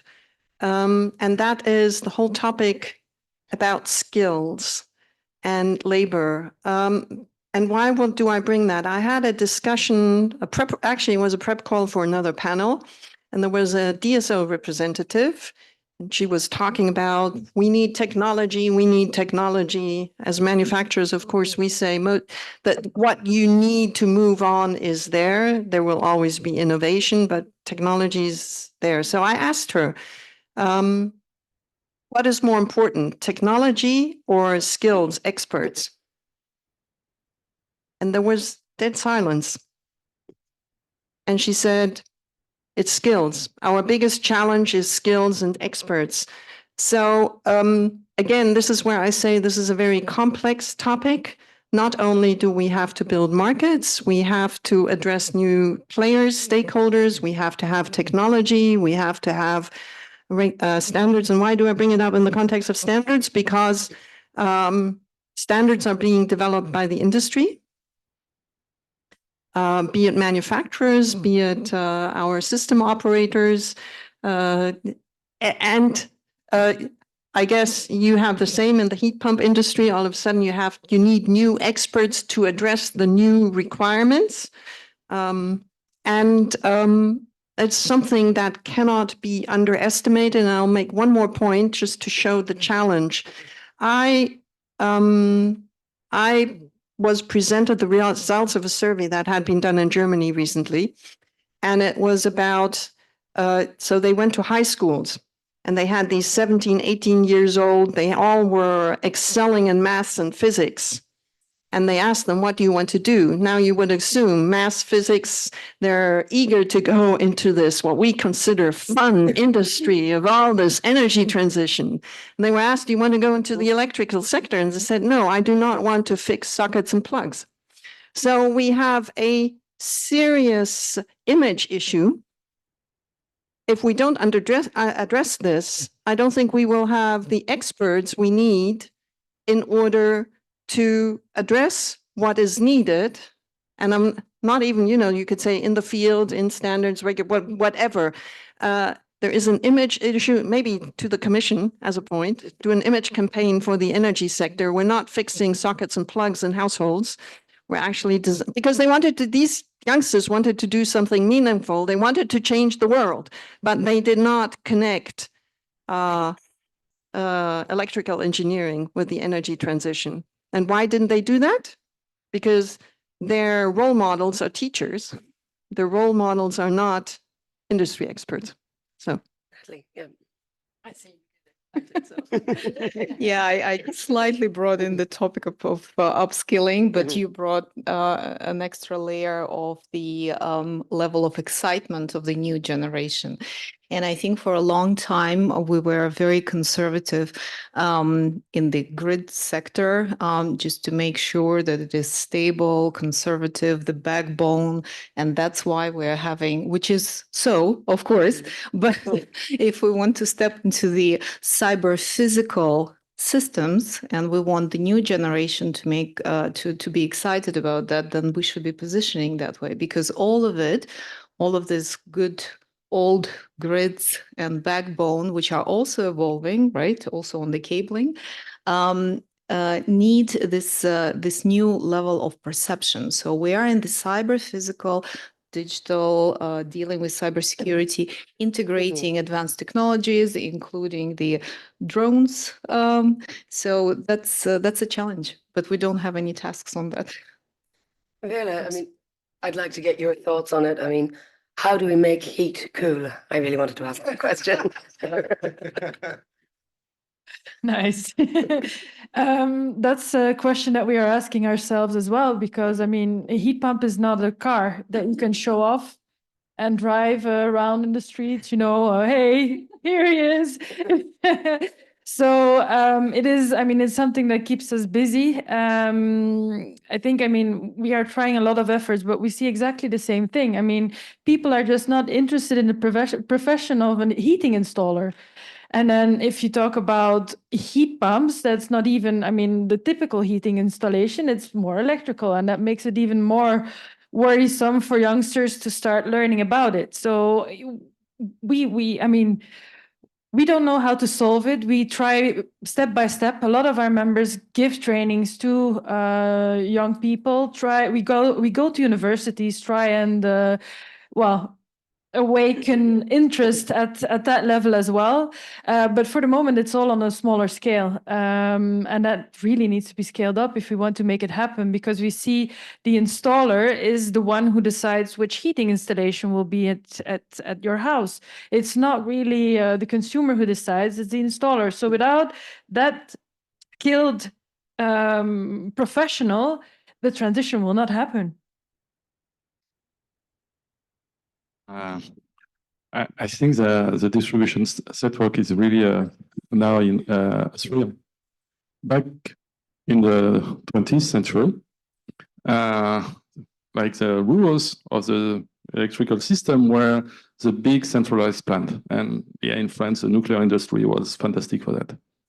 At the beginning of the 21st century, it was traders, like liberalization of the markets, opening of the market. Traders were kind of the king of the world.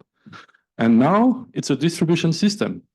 There will be, in many years, in a few years actually, way more connected generation on the distribution system than there is on the centralized system. There would be way more flexible assets on the distribution system than there would be on the transmission system. Even the smallest DSO will probably have more flexible customers than a TSO, which basically, yeah, the thing is happening now. So I don't think we have too much problem attracting skills. It's fun for youngers, but it's also fun for people of my age or older. So yeah, it's a revolution. We call it in France the second electrical revolution. It's a challenge, but yeah, now it's we have the technology. I mean, it's becoming cheaper. It's becoming available. We are also talking about flexibility, but in fact, it's also linked to energy efficiency. When you make your home more energy efficient, you isolate it, you put an energy management system, and that energy management system can be commanded and controlled. And basically, if you go all these ways, then naturally you become flexible. So indeed, yes, that's we can see of heat pumps, EVs, DR as a problem. Yes, it is a problem to connect all those, but they are also part of the solution because they are flexible, they can be commanded and controlled. And yes, people can make use of them and develop another business model. So that's, yeah, it's an exciting world.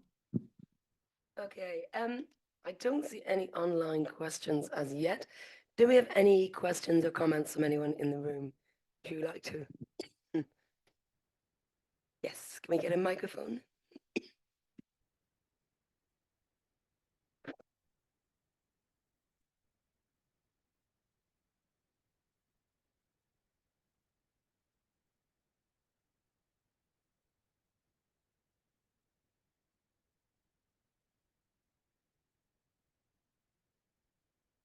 Hello, thank you. My name is Joshua. I'm from Hyosan Heavy Industries, the Netherlands.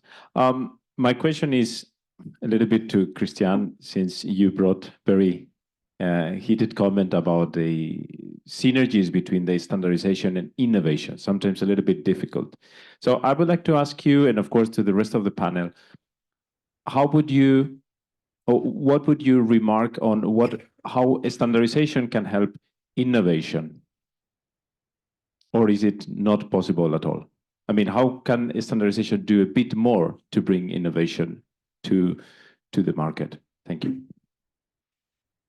So can I answer this directly? I don't know, but I think in my mind, this I call it a food chain. So this chain is, given that we are moving into an area. So let's start differently. Energy transition would not happen if there were not a regulatory push for it. You know, if not somebody had decided this is it. Oops. See, even the microphone doesn't like this. So there is a push from a regulatory point of view. Now the next step is to find these points to standardize what you need in order to make the system work. And then I do think that in this framework and stability, you will have enough potential for innovation. I think as Europe on its own, you know, over the big picture, we have to be careful that we don't regulate too much. I don't know if this is politically correct, but I think the EU taxonomy has the potential to over-regulate because everything gets fixed and tied but that's my very personal opinion. So you have to find this right balance between where do we need to standardize in that regulated framework, because the regulation has to give us the framework in which we have to act. In that, you have to standardize what is needed to make the basics happen. And in that, you will have enough creativity and innovation potential to find things that were never even thought of. We have shown this time and time again as humans that we can find the creative way around anything that has been given to us as borders. So I don't know if that answers your question, but kind of this is how I see it. Does anyone else? Yeah, of course. Yeah. Maybe just to add something to the things already mentioned by Christiane. I think the new legislative framework brings the opportunity that it is voluntary, so it doesn't prevent, standardization doesn't prevent innovation. On the other side, it helps innovation, it helps the industry. Yeah, for instance, it brings trust. So if you have an innovation and you will bring it to the market and you have standards which are supporting it, then it brings trust to your users, to your consumers, to the users of the innovation that it is working. Yeah, so it bridges maybe the research and the development side to the market side. Yeah, that's maybe also one goal of standardization. Maybe just as another example. And if I may add, if you have certain elements standardized, like if I look at interoperability, right now we have multiple interoperability proposals, which is costly to implement.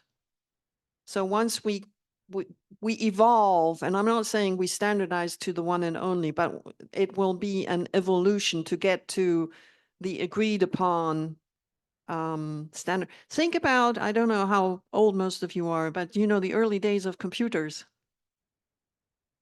Yes. And that evolved. And I think the same thing will happen here. It just takes its time, and it's a matter of speed.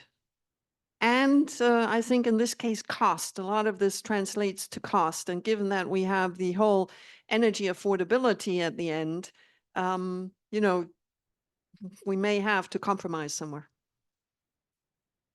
Any more questions, comments from anyone? Yes, please.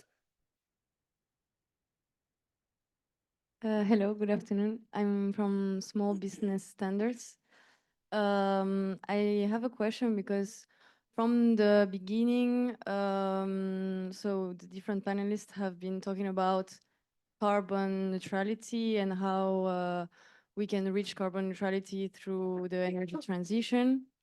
But at the same time, I wonder like if the other planetary boundaries are taken into account when we talk about the energy transition, and maybe also this is related to the point that Christian was talking about, bringing the new generation into the industry and how to attract them. Like how can we also take these points into account apart from carbon neutrality? Can I just ask you to clarify, when you say planetary boundaries, what are you thinking? They were like, I don't remember the scientists who defined these 9 planetary boundaries, but they found that if we want the planet to be livable in the next century, we need not to cross these 9 planetary boundaries, and already 6 of them have been crossed. Mm-hmm. And a lot of the regulations focus on carbon neutrality, which is one of the planetary boundaries. But then, for instance, we don't talk about biodiversity. Like, for instance, when we think of wind turbines or offshore wind turbines, then we need to think also about biodiversity, like how are they going to impact the ocean or the sea. I don't know all the renewable energies that are involved and like what impact they have on each planetary boundaries. But I was wondering if that was a concern in your work or. Okay, Natalie is going to tackle that one. I can address one of the boundaries. I think in Europe, we also have, there's a lot going on, so we're just one drop in the bucket. But as we've heard, energy is an important component. So we have Critical Raw Materials Act, right? Also, and that's where these considerations for extractions, mining, ethical sourcing, reducing the dependencies on the external markets come into play. I think that, and there's a long list of these critical raw materials that is there. So that's how it's been addressed. And I think colleagues from T&D can probably even comment on that. So that's related to the manufacturing of transmission system components, transformers, et cetera, et cetera. So that's a contribution to, I think, the efforts also on sector coupling, flexibility of sector coupling directly, reduce the impact of the if the raw inputs, you know, water and electricity. Look at what's happening in terms of the monitoring of resource consumption on the water. That's the sector coupling and monitoring as well.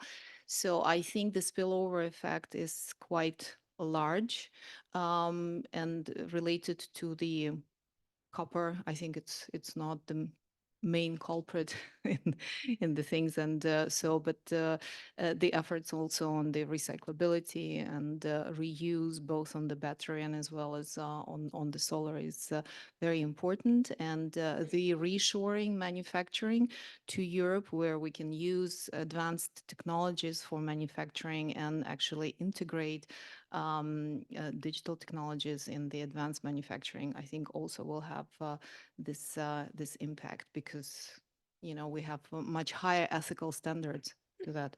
But there is a lot being paid attention to that. I think you might want to see usually the key speaker at the Eurelectric event. I think it's from the University of Potsdam. So he has keynote on the boundaries and how electricity sector is addressing it. Jochen Rockström. Did you want to? I come. Expert. No, I'm not the expert, but well, there is no technologies that doesn't have any challenges with regard to sustainability. And this is what you said. And we are doing exercises in standardization. The question is, how do I improve the positive impact of the technology? And how do I mitigate these challenges, which are somehow some not so good impacts?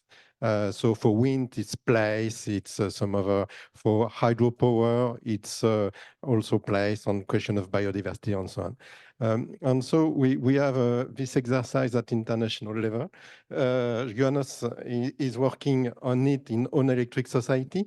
I'm working on it in a standardization evaluation group, sustainability technologies. And we think at the beginning that climate change is the first target, because if we don't mitigate climate change, no way, no biodiversity, we will lose our quality of life and so on. So first target, climate change, but we must not forget all the 17 sustainable development goals and all these resources boundaries, and many, of course, are already in a not very good state today. So I'm not an expert, I just say we have lots of work on it. Thank you, Pascal. We will hear more from you in just a moment as well on our next panel. Any final thoughts or questions? Yes, from the room. Get a microphone over to you.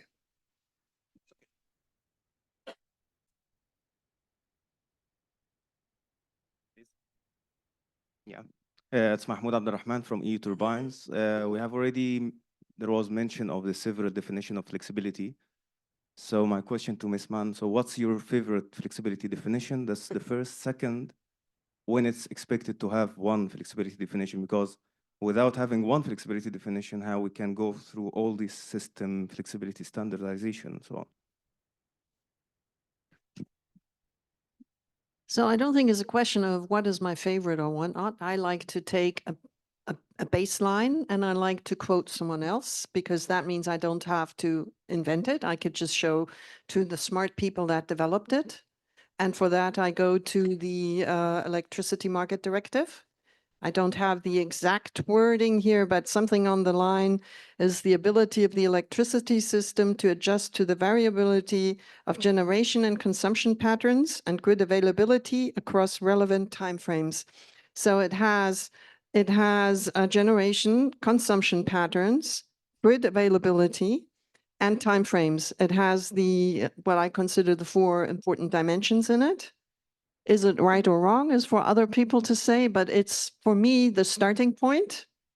It's published and it's part of the regulation, so. No, you can just, I could have even picked IEA, I could have picked other ones. I think what's happening is you have different parties that have defined something, but when it comes to people sitting together and discussing, you still don't have a commonality among these groups because they all talk about their perspective of flexibility. You know, it sounds very simple. It's flexibility. I give you my power, you give me money, or you can use my you can use my storage because I don't use my vehicle right now. All of that is when it comes to the overall need to stabilize the grid, has different dimensions and aspects. And what I find confusing is when you sit together and one group pushes demand side flexibility, that's one perspective of the whole flexibility challenge. You could also talk about behind the meter. You could talk about distributed energy resources. It all has different things. So you ask me, what is my favorite? I say, I just pick one, which covers the aspects I think, but what is written and what is in the feet is the wrong thing because you don't talk with your feet, but you know, what is kind of common understanding, there's a long way to go. And that's when I say there is no one definition because it hasn't trickled down. We haven't reached the point of maturity yet when it comes to flexibility that everybody has the same understanding. If I can add, thank you, Christian, for your very clear explanation. You have a lot of flexibilities, but if you want to work on this issue today, a new work item proposed and is issued at TC8X of Senelec, you're welcome to work, to vote positively and to work with us. Welcome on board. Thank you very much, Natalie. Anybody else before we wrap up this panel? No more comments, and I don't see any online audience typing either, so very quiet on that front. So I'm just going to ask you each for just a short sort of takeaway on whether you think we're on the right track and the right timeline, because we've got a plethora of targets, not least Repower EU, and various others from the European Commission. We've got all these goals, and a lot of them are setting the target for, say, 2030. Is that the right time frame, do you think? Do we need to get a move on faster, or are some of the challenges that have been outlined going to take longer? Are we going to miss some of these targets? Hubert, let me start with you. I mean, and don't just give me a quick yes or no, but give me a quick-ish answer. We need, as I said, we need to go fast. We need to do it right. And I believe with standards, we can do it once. So it's really important to really go. I mean, there are already good bases out there. We just need to have a common language, and yeah, I mean, it's we need to get. I mean, stop thinking and do. That's what we do, actually. I think, I mean, what we're doing today is really relevant. And I see groups like this where, I mean, DSOs, TSOs, and end-use sectors are sitting together. I mean, they are popping up more and more in different areas of where we're working. So that's all very good that we're doing this. But it's going very slow, and it's nobody's fault. It's just because we speak different languages. And now I'm not only talking about the standards, but also our jargon is different, and what we need from each other, we don't necessarily understand immediately. So it needs a lot of time to digest it and try to move forward.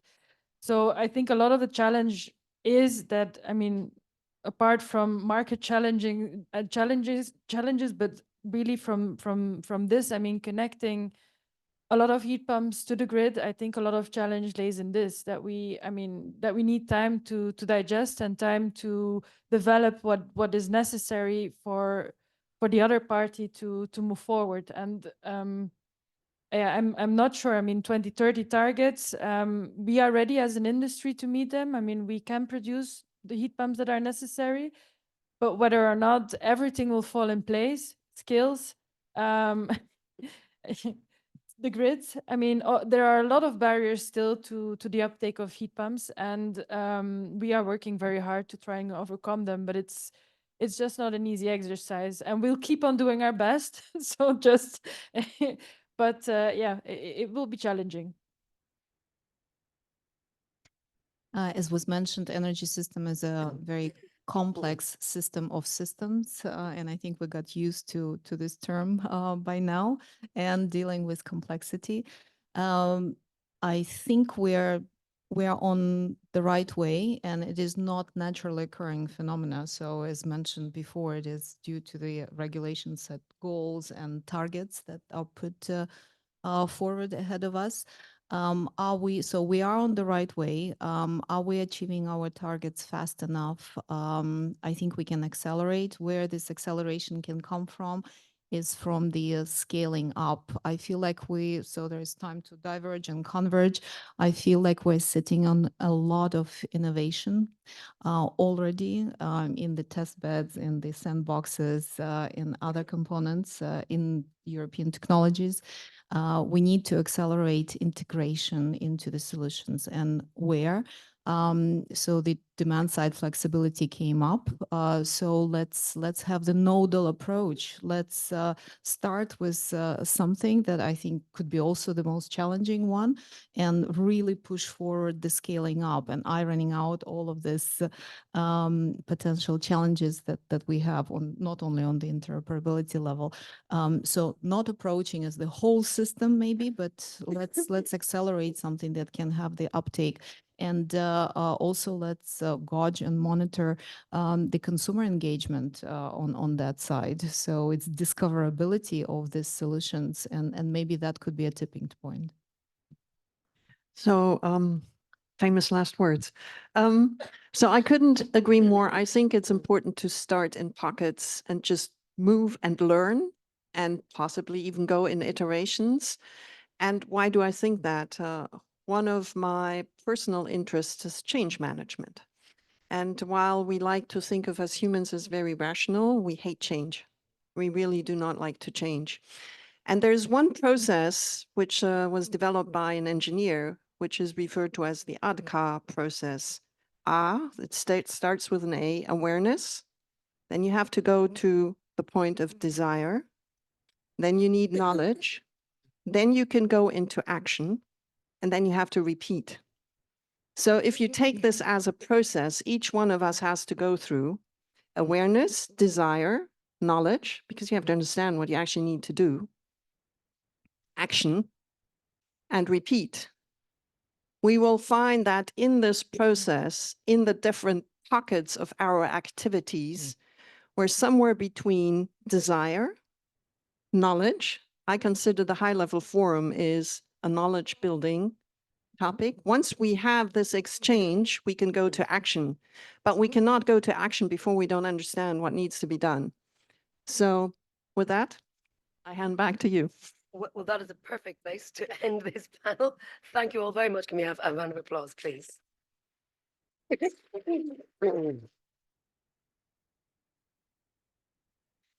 So we will move on now to panel 2. And this time we're not looking quite as far ahead. We're going to look at 2025 for our sex panel. So we can have a look at the slide.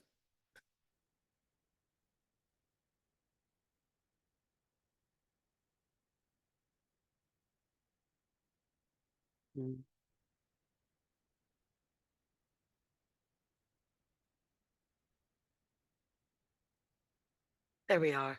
I have it on my screen, but I'd like everybody to see the faces as well.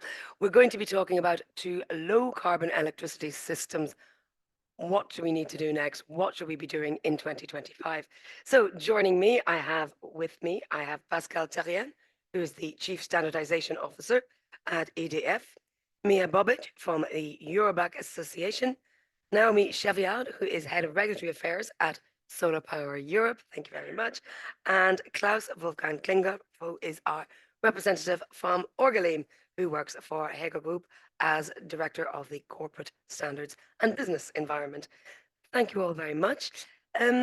Pascal, we will start with you. I mean, we've already heard from you helping out on our first panel, but I mean, I'm told that you are a very big promoter of the EU low carbon electricity system.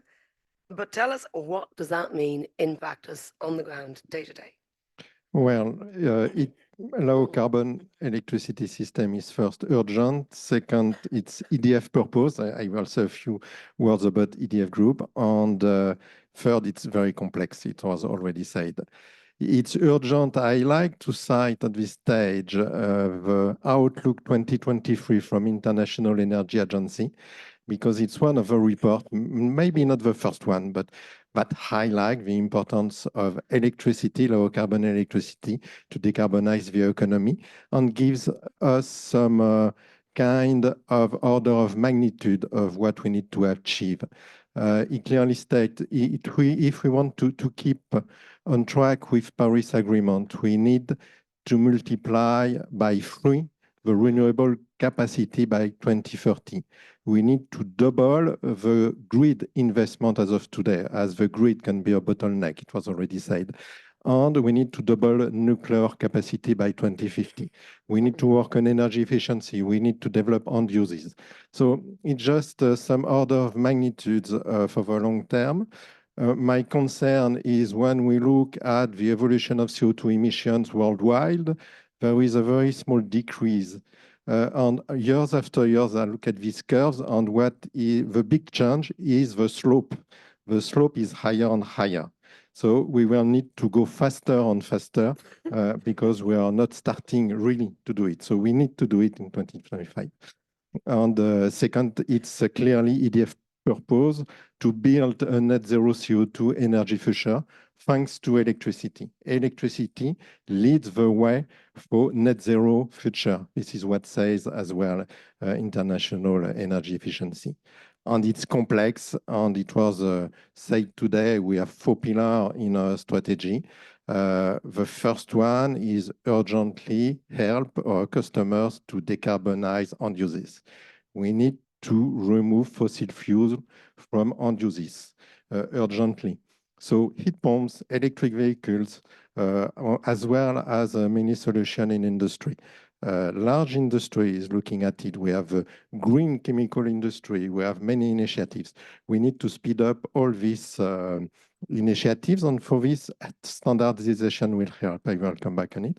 Secondly, we need to develop the grid. It's another topic, and we need huge investment to make it smarter, to make it enabling to integrate renewables, but also new uses, it was said. Third pillar is to develop production of low carbon electricity. For us, it's nuclear and renewable. It's not the same in every European countries. We will have a diversity here, but diversity can be a force. It's not only a question of gender balance. Diversity can sometimes be a force. And fourth, one of our ambition now, which is new, it's about flexibility for 24/7 carbon-free energy. I like carbon-free energy also, but the only problem, it will never be carbon-free. So let's say almost carbon-free, because when you have a methodology with life cycle assessments, you always have residual CO2, even if the direct emissions are not zero. And flexibility is a very important topic. It was said before, but also the second part of this objective, which is how do I have robust methodology to assess what is the content of CO2 for our customers at the supply side. So how do I take into account the geographical constraint? How do I take into account the correspondence between production, generation of low carbon electricity and consumption? This is a really critical topics for standardization, and I can develop it later. Well, thank you. We will have plenty of time to go into more detail. Miha, as well as your role on the board, you're also the head of buildings controls at Danfoss. Tell us about why it's so important that the heat code is actually critical to the path of decarbonisation in buildings. So yeah, thanks a lot for the word.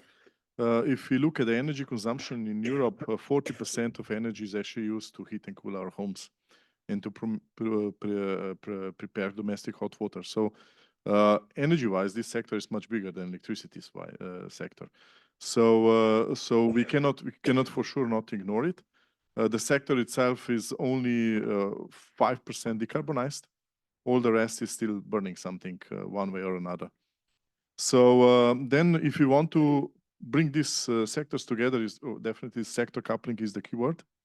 And then heat pumps come into the play. And then before we actually heard that there is kind of misunderstanding between these two sectors, just one thing, food for thought. The fastest way you can move energy, heat energy around the building is 3 meters per second. If you do it faster, you will actually hear it. How fast you can move electricity around. So that's the first thing. The second thing is the time constant of one building is actually 24 hours. So this is why it's completely different way, different sector from the electricity, yet it needs to be connected. And it needs to be connected probably through the heat pumps. But then when we come to the heat pumps, where do we place them? Do we place them on the size of the city or a quarter of the city, bunch of buildings on a building, on apartment, or in every room? I know the colleague from heat pumps would say every room, but it's probably not the most efficient. You know, we need to figure out where's the right spot for us to put the heat pumps in. And then another thing is what buildings are actually offering to the electrical sector, especially in terms of the very stable consumption. This is one thing. Secondly, it can be a very, very, very cheap storage, especially when we look at the pit storage, seasonal storages for heating. And then least but not least, with this very large time constant, it can actually become a flexibility opportunity. So all these things are actually inside of the buildings, but first, the building sector needs to do its own homework.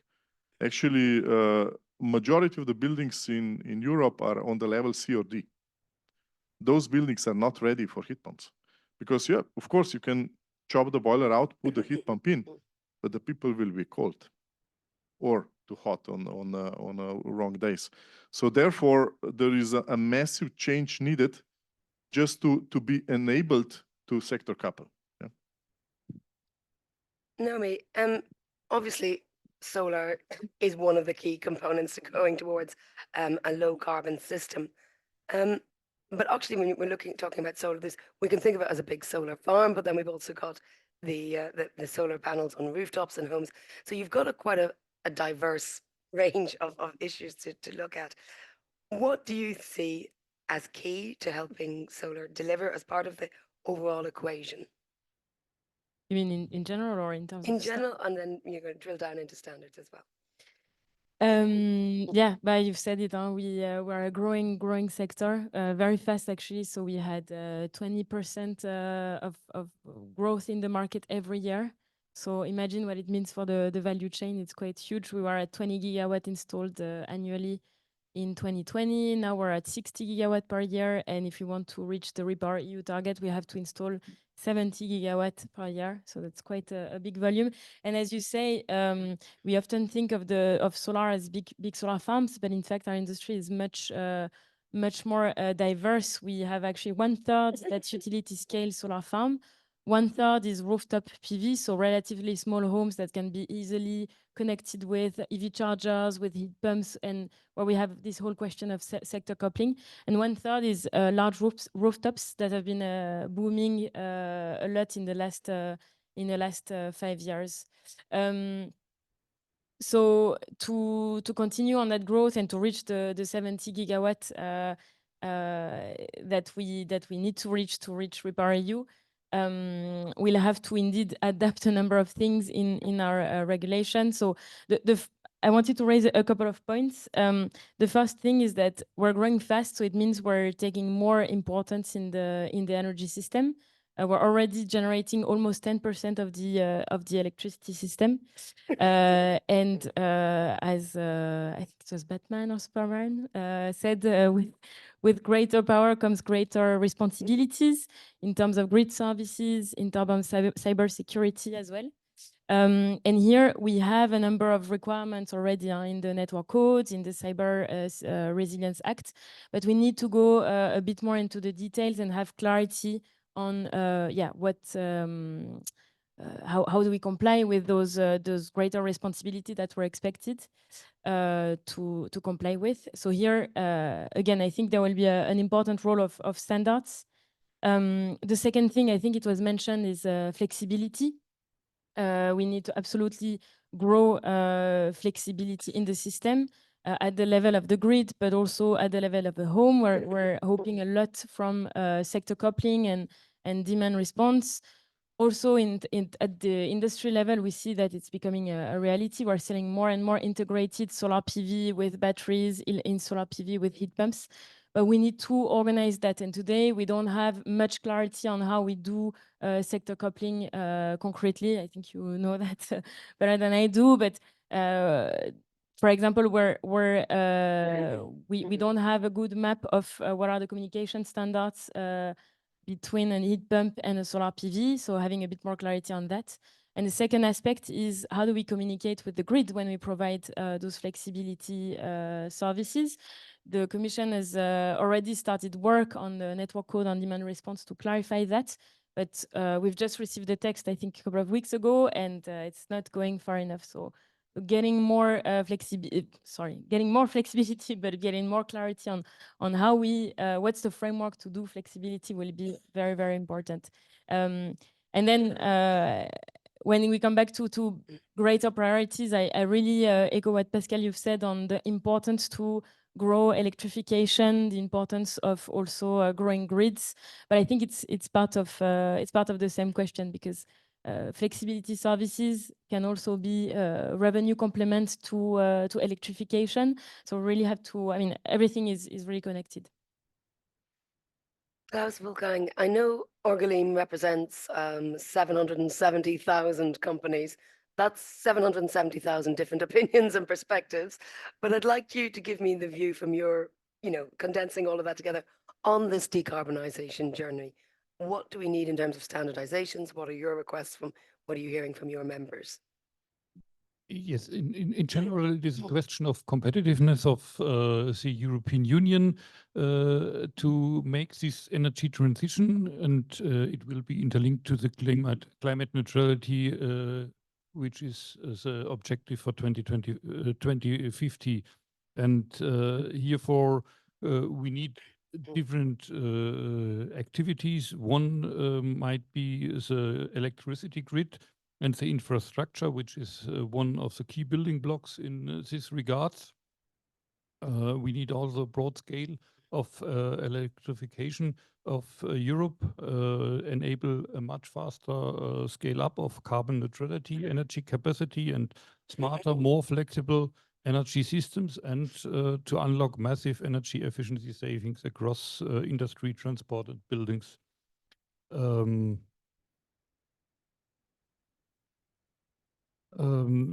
industry sector has a key role to play in reducing emissions. Electrification of industry processes gives the opportunity to power manufacturing plants using carbon-free generation. This is a significant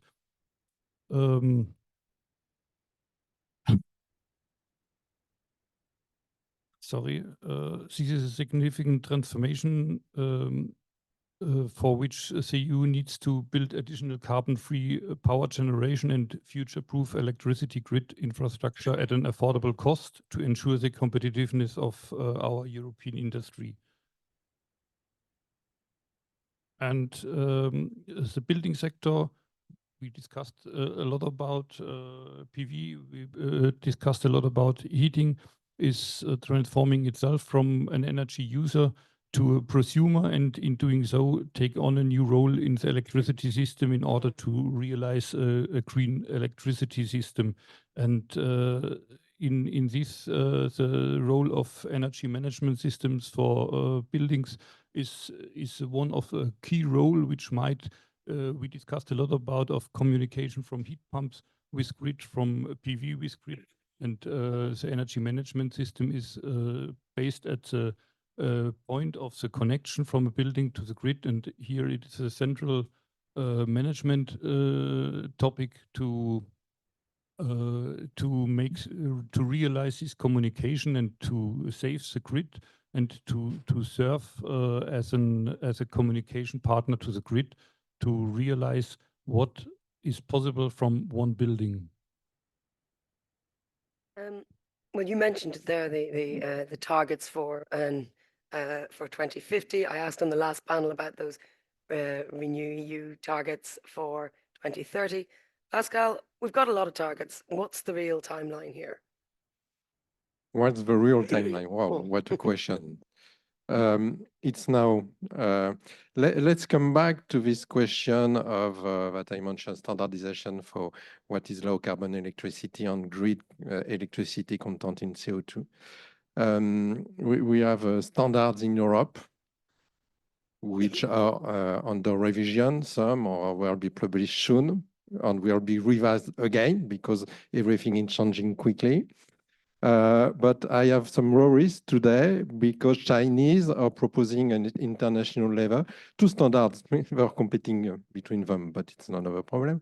Two standards for CO2 content of grid electricity. So as Europe, we need to move fast on this kind of standardization, taking into account that we are not the only one in the world, and we have a specific mindset in Europe. We already have some countries with low carbon electricity. Some other countries have a plan to be low carbon. And we need to build on that. The generation of electricity has to be low carbon. At the same time, we need to develop end uses of electricity. We don't have to wait that Chinese vehicles come to Europe. It's impressive the number of electric vehicles that are sold every day in China. And the rate of electrification for vehicles is very high compared to us. So it's time for Europe to act now. And with regards to the timeline for standards development, we need to start now if we want to have something in 2-3 years. So, and as well, we have lots of regulation coming, and with this regulation, we need very smart standards developments. So it's now, but it's over the long run, and it's huge investment for the long run. It's not only in 25 that we need to take care of our energy transition. It's for the decades that are coming. We need to transform this system, and I cited some order of magnitude of investment that are required. And if we want that all stakeholders goes together with it, we need trust. And standardization brings trust thanks to standards plus certification. And here, standardization has to recognize the efforts for low carbon trajectory of every actor that is playing the game in the right direction. And in my point of view, this is important. And well, maybe I leave the floor to the next one. Well, Mia, I will come back to you. And I want to ask you about standards evolution, because as Pascal mentioned, standards and certification create trust. And I'm interested to know, what should that evolution be? What are the next steps we need to look at? And specifically, should heating, cooling be integrated better into the decarbonization chapter? And what would you like to see moving? Okay, so let's start this way. So sector coupling works very well in China. Yeah, because in China, most of the cities have CHPs, and CT is actually used as a condenser. Yeah, but that means that Mayer decides when the winter starts and stops. Mayer decides what should be the temperature inside of your room, and it's based on his budget for fuel. Yeah, that's how it is. And if we want to go away from this, then we cannot avoid heat pump, right? Heat pump is the mean between electricity and heating world. And when we talk a lot about how we should actually standardize connectivity and connection to the heat pump, we forget to standardize the secondary side as well. Because secondary side is actually determining how good the heat pump is doing. Because imagine 40% of the energy goes to heating. And if CO coefficient of performance of heat pumps is 2, then it's only 20% more for electricity. If it is 4, then it's only 10% more for electricity. So it's actually essential that also secondary side works perfectly.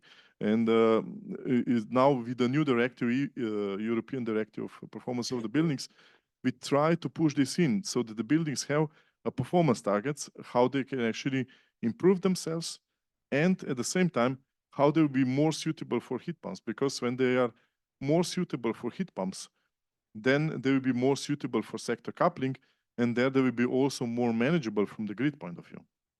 And then if we look then again back to the heat pump is actually exactly the opposite what heating industry was doing. Heating industry was always modulating the source heavily. Heat pump doesn't like that. So it needs to be a real invention here, not just in standardization point of view, how we'll actually adapt the systems that they will work perfectly. Because there is another thing. I said 24 hours is a time constant for a building or for a room. But what do we do when we get to shower? We actually want hot water in milliseconds. One of the most powerful device in your apartment is actually water heater. And this needs to be really provided instantly. And if you want to provide it instantly and avoid storage of the domestic hot water, which is then connected with the hygienic factors, then here is the real standardization / innovation needed. Naomi, looking at things from your particular sector, I'd like you to talk a bit about data exchange, about why it's so crucial. What would your requests be or the needs of your industry be to deal with specific challenges, and tell us what those challenges are? Yeah, so digitalization and data is going to be, is already a game changer for the energy industry. It's going to enable more, as you said, the growth of prosumers and demand response, the controllability of our devices. But indeed, we need to agree on what data is exchanged. I already mentioned. We expect to see more and more flexibility markets, particularly to deal with congestion. So that we expect this to be a game changer for demand response and prosumers. But we need to understand what are the rules for the communication with the grid, just clarify that for our devices. And that's even more important because the industry that's behind for us, it's the solar inverter industry that is still quite big in Europe compared to the module industry. So we still manufacture in Europe solar inverters that convert the electricity from direct current to alternative current, but also control and provide data on the rooftop solar system. And for them, having an understanding of what are the rules for communications, but also on other things across the 27 EU market is industrially very powerful. If you don't have to understand the 27 different rules, it's of course you're saving a lot of money in people who understand standards and regulations in different countries. So being able to provide harmonized communication standards when it comes to data exchange from the inverter to the grid is very important. But if you allow me, that's also very important for other aspects. Our inverter industry is the one who will comply with the cybersecurity standards. And today, as I was mentioning, we have a couple of regulations, but we have nothing that's purely adapted to the solar industry, which makes things a bit difficult for our manufacturer. Not to mention that we have behind that an industrial policy discussion, right? Where we're trying to also support our manufacturer to stay in Europe. Another aspect is simply the certification of our inverters when they're connected to the grid. We have a number of rules in the network codes, in EU network codes, but the lower you go in the voltage level, the more national the rules are. And again, we have the same problem of understanding the different rules in the EU. So that's why for our industrial sector and for our inverters, it's very important that we work on those communication standards.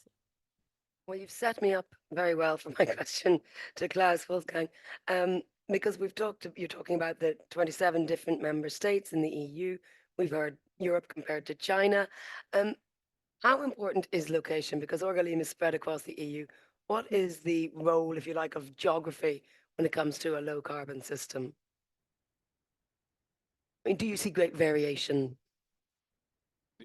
That's not difficult for me to answer for the complete Orgalim spectrum, because I mainly have the view from an installation product manufacturer and manufacturer of energy management systems. So here I see specifically for Europe that there is a need to make to create motivations for users to install their home, that it is a part of such a green electricity system. In the newspaper, I read some article about from someone from the grid side who claimed these home energy storage systems do not contribute to the stability of the grid system. Yes, it's true. But why? Why should someone who has an energy storage system in his home, why should he contribute to the stability of the grid? Currently, it is the same price if he spends his energy in the morning when the grid needs some energy, or in the afternoon when his storage is full. So here is a need for creating motivation, and that is something which is possible in the European Union and on the European market, to create here motivations that all parts inside of such a green electricity system, from the demand side to the production side, can interact together for the common objective to have such a green electricity system. That is something which is not normally possible on a free market, where everyone only has his own product and his own consumer group in his view. So here in Europe, with the European regulation, we have really the chance to create a system which is flexible, resilient, and stable, and that everyone who participates in this system can contribute to that system. Pascal, let's pick up on a couple of things. For example, Naomi mentioned cybersecurity, and I would like to talk about security in general, because of course, one of the things that standardization can do is give that sense of security to businesses. But how important is it that we think about security and resilience? Well, safety first. Security, I think safety is part of security. So it's in standardization, safety is one of the main goals. We have standards with regards to safety questions. Security and cybersecurity also in the top of the agenda. There are many things. We have lots of things, both on ISO, IEC, CEN, and CENELEC about cybersecurity. I will not detail it. Maybe where we need to do more today is for critical infrastructure on dispersed assets. Of course, when you have lots of PV around in homes all around the country, if these PVs have the same kind of management, a cyber attack can take control of these PVs. Well, I think it's difficult, but it's only take control of this PV, and they can create a blackout, sending wrong signal to the grid. There was a study in New York City on how we can make a blackout in New York when we have a cyber attack on electric charging station for electric vehicles. And they demonstrated they can do it. There are some few provider of charging station. And so this is this kind of dispersed assets, maybe where we have to do more than we were doing before. And another problem is that it's a good news. We are smart homes. So we say, Alexia, can you put the light on? Alexia put it on. But if Alexia get hacked and stop all the light in all the houses, it can also have some side effect for the grid. What I want to say, which is not to answer to your question, is that I'm very impressed by the discussion we have. And this is the value of Workstream 9 green electric system with this end-to-end approach. I like to speak with my colleagues on different objects of system. I'm on generation side. We saw some people from the grid side. Here we have end users. And this is really valuable. I understand, yes, there is inertia in buildings. How it's very great to have inertia somewhere because the grid needs to find inertia somewhere. On this discussion, thanks to Jan, to Christian, to Natalie drivers, to think all together, to speak together, to understand which standards we have to develop. And just want to say that what we are doing now is very important as well as identify some specific topic, such as cybersecurity. Okay, so let me tell you one anecdote about cybersecurity on heating. So years ago, I was in China, and in the middle of the night, my wife called me and said, "Hey, you are in a heating business, and our house is cold." Then I said to her, "Did you open the app and change the settings because you are at home too early?" She said, "No, I have no app. I have no app on this." Okay, I said, "No problem.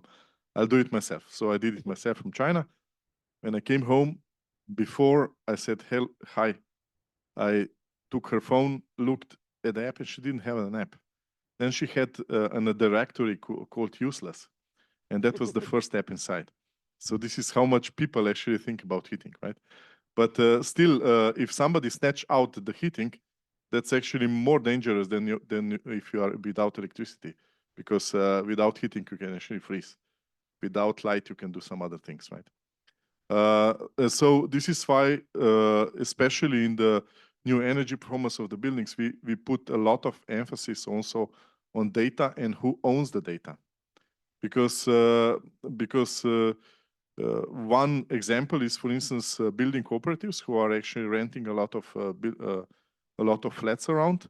What they did to cut the cost, they actually all outsourced the billing of the heating. And with the outsourcing of the billing of the heating, they actually outsource the most important data they should have for optimization. So what they do is now they cannot really cut the contracts because they will cut cost too much. They're actually building secondary systems to get this data back. So that at the end of the day means that people don't care about, let's say, heating side, but on the other hand, it's actually essential for our lives. Yeah? Well, thank you. Naomi, perhaps you could pick up a little bit for us on how much investment, if you like, is needed into raising awareness. If we look at what we've got at the moment, we talked about this in the last panel, so I'd just like to get from your perspective, are people really on the path towards a low carbon electricity system? Do they care about it? Is there a messaging shortfall out there? Probably not enough. But I mean, there are regular these surveys, public opinion surveys running. I think there was one 2 weeks ago as well. And we see that people are excited about electrification and having their own solar panel on their house. There was also a survey actually a couple of weeks ago years ago, where you could really see that people were really loved the idea of having their own PV to power their own charger, EV charger, and their own heat pump. So I think the idea that you can power your house with low carbon electricity, so with your own electricity, sorry, with your own solar panel and your heat pump and your EV is growing in the public, and that's really the first starting point to thinking about the electricity system. So yes, I think people are seeing things becoming a reality. Now we need to also accelerate because things are not going as fast as we need. Last week we had figures from Eurelectric showing that electrification is still too stable and not growing at the pace that we need it to. So yeah, we need to raise awareness in the public, but also, I mean, not everything can be done through awareness raising, right? There's a number of regulatory challenges. There's a number of, we need massive amounts of investment into heat pumps, into the grid. So there's also a number of political and regulatory decisions to be made. Well, I think we've just got 10 minutes left. So before I hand over back over to Klaus, have we any questions in the room?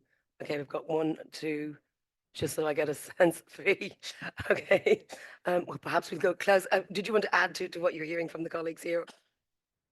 Only one addition to the cybersecurity. I think that is a no-brainer for everything. What we are discussing here, cybersecurity is absolutely key for all of this, to get the trust from the people to invest in it, but also to make a system stable. Okay, so who was first? We'll go here. Yeah.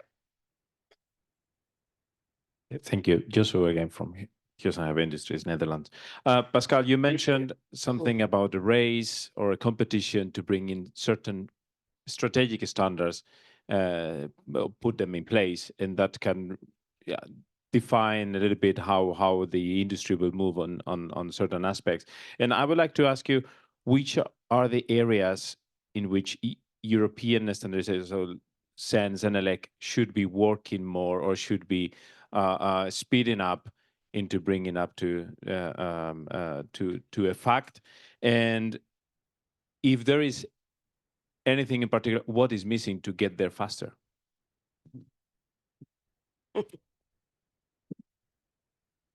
What a question. There are many things in the report of Workstream 9 first. So we had long discussion about structuring it. And for me, as of today, I think flexibility is one big item.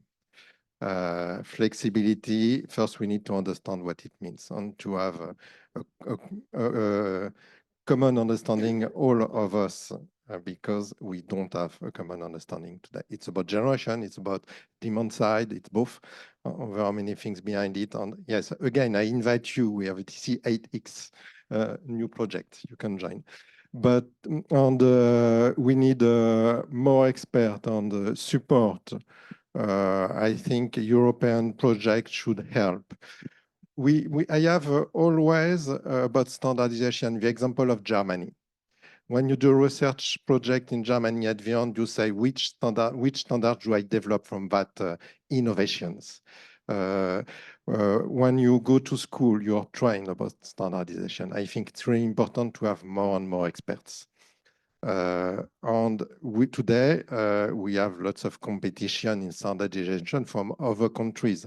I had a plenary meetings in Paris 2 weeks ago from my Smart Energy System Committee. And we had a total over a week, 160 people, 25 different nationalities, and 100 Chinese. So we are not in Europe at the investment level in human resources, in experts that they have in China. Of course, they are learning. They are learning quickly, and we see better and better proposal from China. So how can you help us recruiting experts, making standardization visible, making standardization training school, and having a global approach to develop standardization. And keeping on with a European strategy. Having a European strategy is very important. It was announced by Thierry Breton 2 years ago, and it's very important because it gives visibility to standardization. Okay, we have another question here. Hello, Richard Masquelier from European Heating Industry. My question is for Naomi. So you said that the draft network codes for demand response are still lack clarity and don't go far enough. So I can only agree with you on the lack of clarity. But what do you think is missing in ACER's proposal? And my question would be, could you provide a quick fix that ACER could or should implement in to make in the text to make it easier for demand response? Thank you. Yes. So without being too technical, there are a number of things, and as you know, the consultation is ongoing, so we're looking into it. But two things. First, yeah, the communication protocols between our devices and the grid that I already mentioned. There is so it was more or less agreed that it wouldn't be in the network code, but in a separate text. But we don't really know, yeah, where it's going. So having more clarity there would be important. But there's another thing. So the network code on demand response, for example, introduces this flexible grid connection agreements, which are agreements which include already some flexibility in the agreement by allowing the grid operator to cut to not provide you firm capacity at all times. If, as a consumer, you want to get that agreement, you have to have a power control system, so a device that's able to do that curtailment and in a trust relationship with the grid.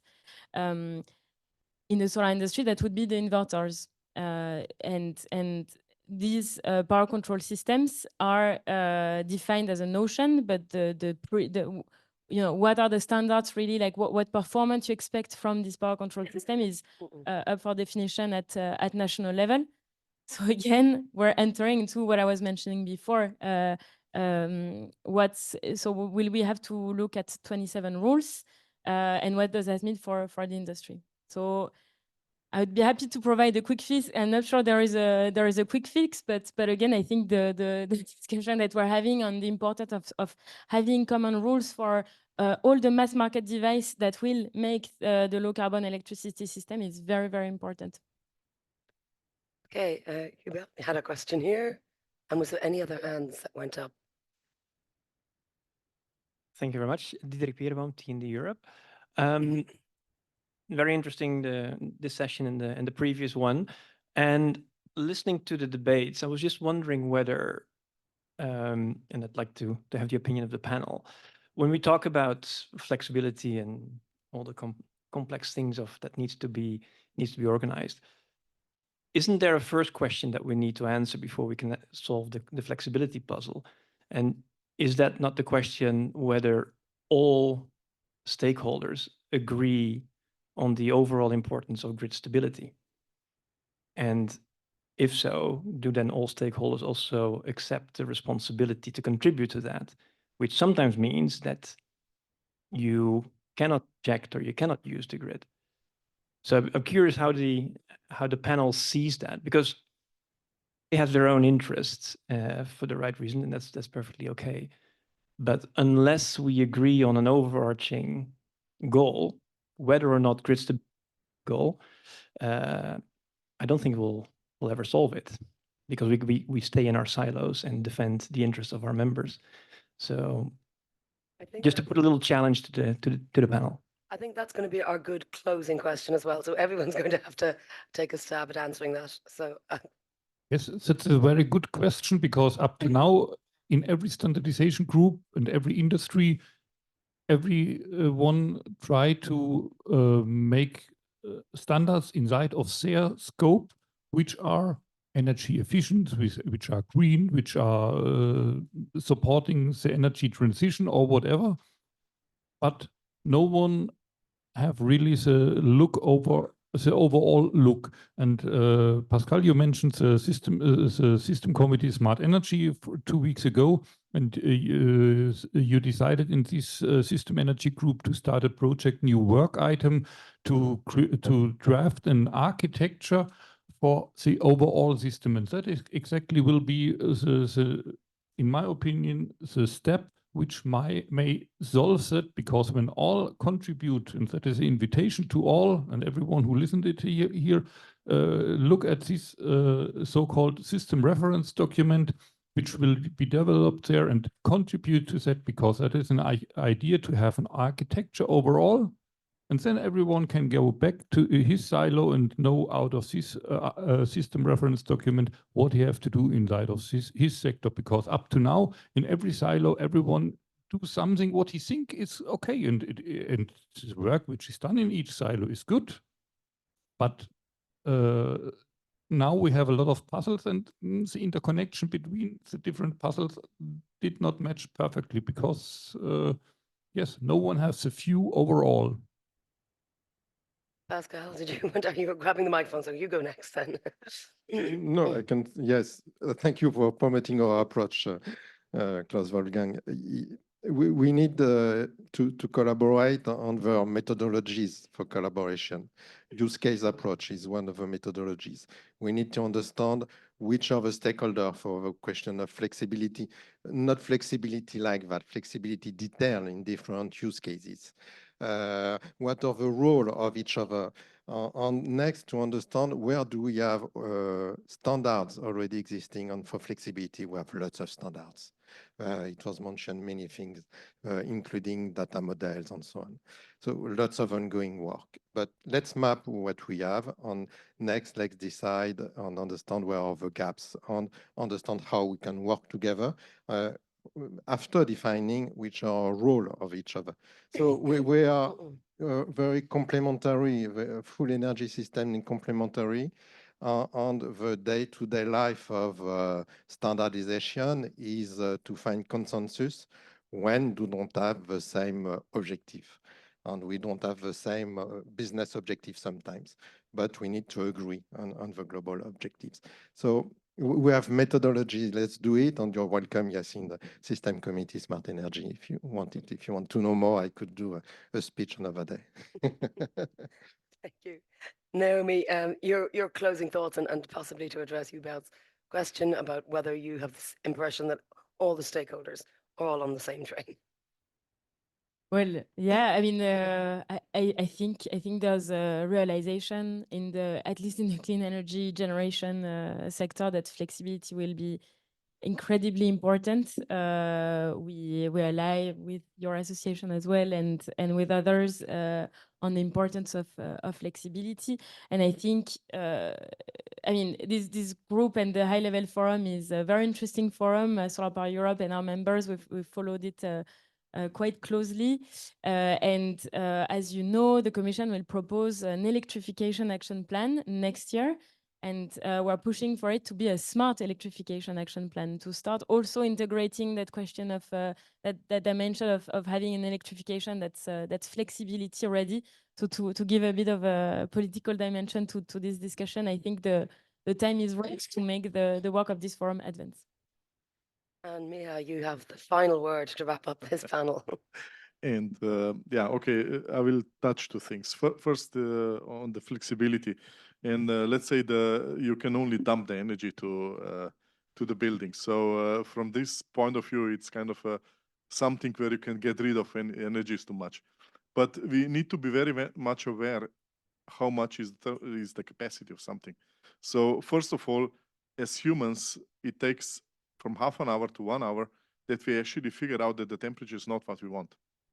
So we have our internal capacity, some faster, some probably me a little bit longer, because I'm well isolated. Secondly, if you take a building, depends on how building is, it would be from half a day to 1 day. If you take a bigger building, it would be probably 2 days and so on. And then at the end, when we come to the seasonal storage, is actually half a year, right? So there are different capacities, and for that you can actually use different flexibility. But then one thing which we didn't touch today is actually production of the hydrogen. So power to hydrogen. And this can be also used as a flexibility in terms of electrical system. The thing is, when you produce with the electrolyzer the hydrogen, there is a massive amount of heat. It's this heat is on 70 degrees, which is perfect for average building to be heated up. So I'm sure that in the future, more and more hydrogen systems will be actually built. Very important will be where this will be. Will this be in the middle of the desert, or it will be very close to the city? And if it is, or probably in Europe, it will be in the middle of the North Ocean, right? So if they will be in the middle of North Ocean, also the hydrogen production, then probably the fish around that will be happy. But if this will be on the mainland, then we can actually save massive amounts of energy needed for the buildings. Thank you all very much indeed. And thank you, of course, for your questions. And can we have a round of applause for our second panel?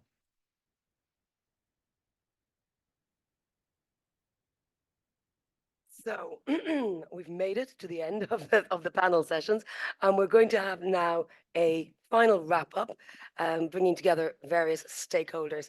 So I think the first of our closing round speakers is Gabriel Barrault, Research and Development Director at RTE. Gabriel, please take the podium. I know you have some slides, and you're going to tell us why standardization is essential. Oh, the clicker. Hello, everyone. So does it work? Not yet. Okay, so my speech will be on why standardization is essential to the energy, ecological, and digital transition. I'm sure we all know about this picture coming from the IPCC about the climate change and what means climate change from different generations. So it's very important. But what's much more important in this figure is that what's come next is for us to decide. We have different scenarios for greenhouse emission, and we have the very low scenario with radical consequences, and we have the very high scenario with catastrophic consequences. So speed is key, and we need to act. And it's already happening. This is a picture of New York last year with the wildfires in Canada. That's climate change. And we have the Boris storm beginning of last month happening in Europe. And there is a scientific consensus that that's depend on the greenhouse emission from the human activities. So we need to be quick, and there is a consensus as well that decarbonization means a lot deep electrification. This is only one of the graphs coming from the ENTSO-E TYNDP that we need deep electrification, but it's true in Europe, it's true in the US, and it's true in China and everywhere on the planet. And in the end, what we need to do is that we need to decarbonize this system. And this system is the most complex system ever designed by mankind. So says the National Science Foundation in the US, the most complex one. It's very essential. Just have a look at what the Russians are doing to the Ukrainian power system. And we have to change approximately everything in that system in the next 25 years. And not only we have to change everything, but we have to double the size of the system. So the International Energy Agency said that we have to double the size of the system in 25 years. This system that we took 125 years to build, we have to rebuild that and double that in the next 25 years. Well, very difficult, but there are other challenges as well. Somebody spoke about the planetary boundaries. So we need to decarbonize, but we need to consider that there are also other planetary boundaries. So climate change is one of the 6 boundaries that are already overshot, but there are others. Pollution, agriculture, biodiversity loss, is some of the things that we consider. So we must decarbonize, but make sure that we don't have any negative impact on other dimensions as well. Well. So we have to be sustainable and resilient as well. We have other transition. This one is a picture for the digital transition. This is both an opportunity, but also a challenge. If you only consider AI, for example, AI can be wonderful, can bring a lot of idea and solution for the energy transition. This is very energy greedy as well. If you consider one traditional Google request and a Gemini request, the Gemini request is 10 times more energy greedy than the traditional one. So in the US, data centers are always representing 5% of the general load, but they expect that to double in the next 5 years. They want to reach 10% of the US load in the next 5 years. Hyperscalers are very energy greedy. So both an opportunity and a challenge. And in the end, everything has to happen in this kind of geopolitical tensions that we have. So, okay, we have an industry, there is a big cake, and everybody wants his share of the cake. So this is one, some of the challenges that we have and some of the dilemmas that we have, but we already did a great job there. For flexibility, for example, one of the results that are already been achieved by the green electricity system in connecting the dots. Just on the top right, you have an image of what is happening in California right now. A huge of PV already deployed. We spoke about a lot of flexibility during the day, but in the end, if we are to solve flexibility will be provided by batteries only. In California, we already have 10 gigawatts of batteries deployed on the grid. So if we are not fast enough, the flexibility will be answered by the battery only. And just some of the figures that for France alone, when we are speaking of flexibility in 2030, we are meaning more than 60,000 smart collective buildings, more than 14 million smart homes, more than 12 million smart chargers, and more than 3.5 gigawatts of industrial demand response. That's huge if we want to do it with load flexibility only. But okay, we've done some job there and we have to congratulate us for that. Just keep in mind that if we want to reach this level of flexibility, interoperability and digital solutions are key and standards are key. It will not be achieved by behavioral change alone. The second topic where we already had some very positive results on the stability. We are moving from traditional thermal units to inverter-based system. We are moving from any kind of load to digital load. In fact, we are changing the very physics of the system. We are moving from an analog system to digital one, and that poses a lot of challenges to the grid itself. So we spoke about stability. Without any stable grid, there won't be a marketplace for services. That's the basic ground for having digital services and energy services. If we don't have any grid, you won't have any services. And in the end, there will be a huge of investment in the grid. In Europe alone, we are speaking for the grid of more than 600 billions of investment in the grid alone for the next 5 years. And when we're speaking about sovereignty, we need more equipment and we need more manufacturers in Europe. That's key. When we spoke about a lot about sovereignty, and if we want to be sovereign, we need to be sure that the 600 billions of investment coming from our pockets will deliver some value in Europe as well.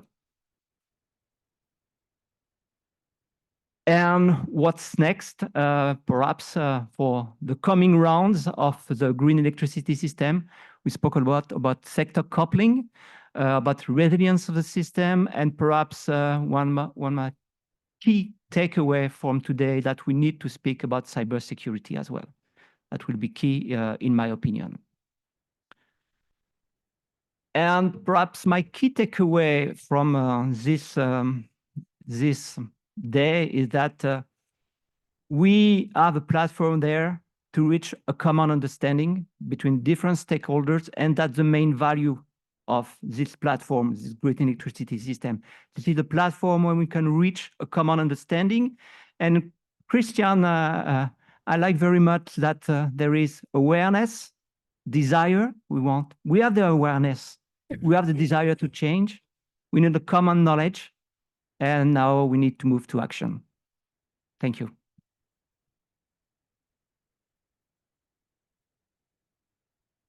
Thank you very much indeed. I think a lot of people will indeed be using that that key that Christian gave us.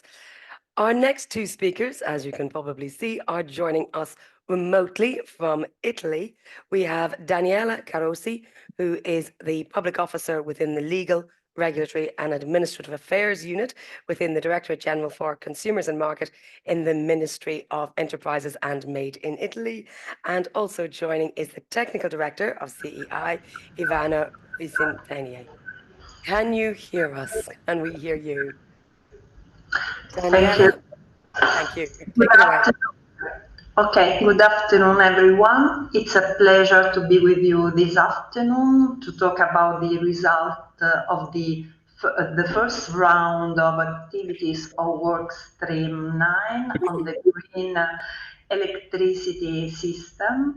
And first of all, I would like to thank Yann Fromont and Nathalie Baumier for their excellent work. I share their vision on the green electricity system. It represents the art of the green transition, and at the same time, it provides a cross-sectoral perspective because it also meets the issue of digital transition and resilience. I'm not an energy specialist, and that is why, to follow the Workstream 9, I benefited from the collaboration of the Italian national standards body in Senelec, and you see Ivano Vicentini, who shared with me this space for talks. And I also had the support of ARERA, the regulatory authority for energy, networks and environment, and it's from ARERA that you find the expression flexibility is not a cure-all in the Workstream report. Indeed, it's not possible to use a single concept to explain everything, or a single tool to address every challenge. I don't understand about energy, but I understand something about complex systems and the need to find ways to deal with them. I would like to dwell on the methodology followed by the Workstream 9, leaving technical consideration to Ivano Vicentini. From a general point of view, the work carried out by Yann and Nathalie was really interesting. Their approach was highly participative, and I particularly appreciated to their commitment to build a network of collaboration with all the stakeholders that make up the green electricity system on the demand side and on the supply side. And I also appreciate their commitment to deepen the aspect that enable the various element players of the green electricity system to make the quality leap needed to operate as a system. Flexibility for all, stability, sectoral coupling, issues you discussed before this afternoon. I want to say some words more. The green electricity system in the end-to-end electric power system vision adopted by the work stream is an integrated and complex infrastructure with its own characteristics that are different from ones of its individual elements, and where each terminal side has a high potential for innovation and growth. It's a vision that sees the green electricity system as a common good and as a common pool of services that grow with its community. This vision is also an innovative challenge for the standardization process that has considered the dynamics between the different parts of the system and its development over time. For this reason, I think that we have to share a common vision, but at the same time, we have to build a path of concrete target and results in the short term, in medium term, and in long term. And it will be a pleasure for me to participate in the second round on these work stream activities in 2025. And while thanking again Jan and Nathalie for their work, I leave the floor to Ivano Visintainer, a Technical Director of Italian Electrotechnical Council. Thank you. Thank you, Daniele. Thank you to Jan and the several organizers for having me here today at this important, very important event. As Daniela said, as the technical director of CEI, I supported her in the activity of Work Stream 9. First of all, I start sharing the vision for an urgent need for a future-proof end-to-end electricity ecosystem. Considering the proposal elaborated by Work Stream 9 and today's discussion, I would like to point out 3 aspects.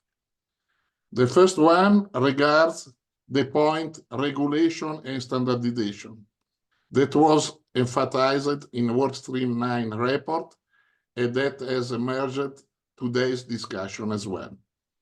The importance of a strong collaboration between standardization body and regulator body, including the development of new technical standards where necessary. In this respect, I would like to share my experience at the national level. In order to guarantee a flexible and a stable electrical grid, it is necessary to develop it and leverage new rules and solutions, such as grid codes and the appropriate standard to implement them. In this direction, in Italy, upon request of ARERA, the Italian Regulatory Authority for Energy, Networks and Environment, CEI developed national technical standard on technical rules for the connection of active and passive consumers of the low voltage, medium voltage, and high voltage electrical network. In addition, in this period, the consultation phase for an update of the European regulation on requirement for generators is underway. The underlying topics are related to the characteristic of the generators connected to the grid in order to maintain the grid stable, a very important topic, especially considering the spread of renewable energy system. One new topic is the grid forming topic. CEI at national and Senelec level is supporting its stakeholders, DSOs manufacturer on this topic. The resilience of the electricity system is another topic that we have been developing, mandated by the Italian Regulator Authority of Energy. The second aspect I would like to focus on regards the contribution to European electricity sovereignty, emphasized in Wall Street 9 report and in this discussion. I would like to stress the importance of ensuring that European technical experts contribute to the standardization work, not only at European level, but also at international level. Sharing our experience at the national level, our standardization body, as other European national committees, standardization bodies, have been implementing an educational program on standard, and in particular has been supporting academic students and the young professionals seeking to enter the standardization industry. Also, thanks to this initiative, European national standardization body are leaders in terms of the number of secretariat and chairmanship at international IC level, even in this sector of the electric systems. Finally, regarding the topic inclusiveness to provide benefit for all, emphasized by Wall Street 9, I simply would like to point out the principle of inclusiveness, transparency, and consensus, which are the basis of the operation of standardization body. I would also like to stress the particular attention of the standardization bodies in general, devoted to small, medium enterprises and to societal stakeholders. Thank you very much for the attention.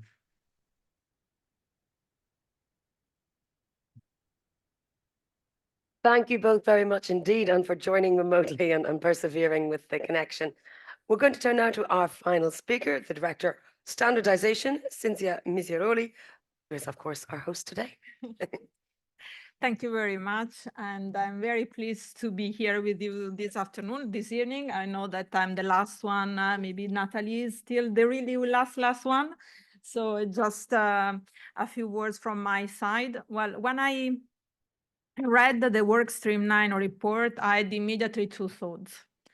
The first one is, very good, a report where the strategic understanding of what standards can do to support the electricity system in encouraging and facilitating the energy transition is very well recognized. I assure you, not for this sector, but in other report is not that evident. So very well done.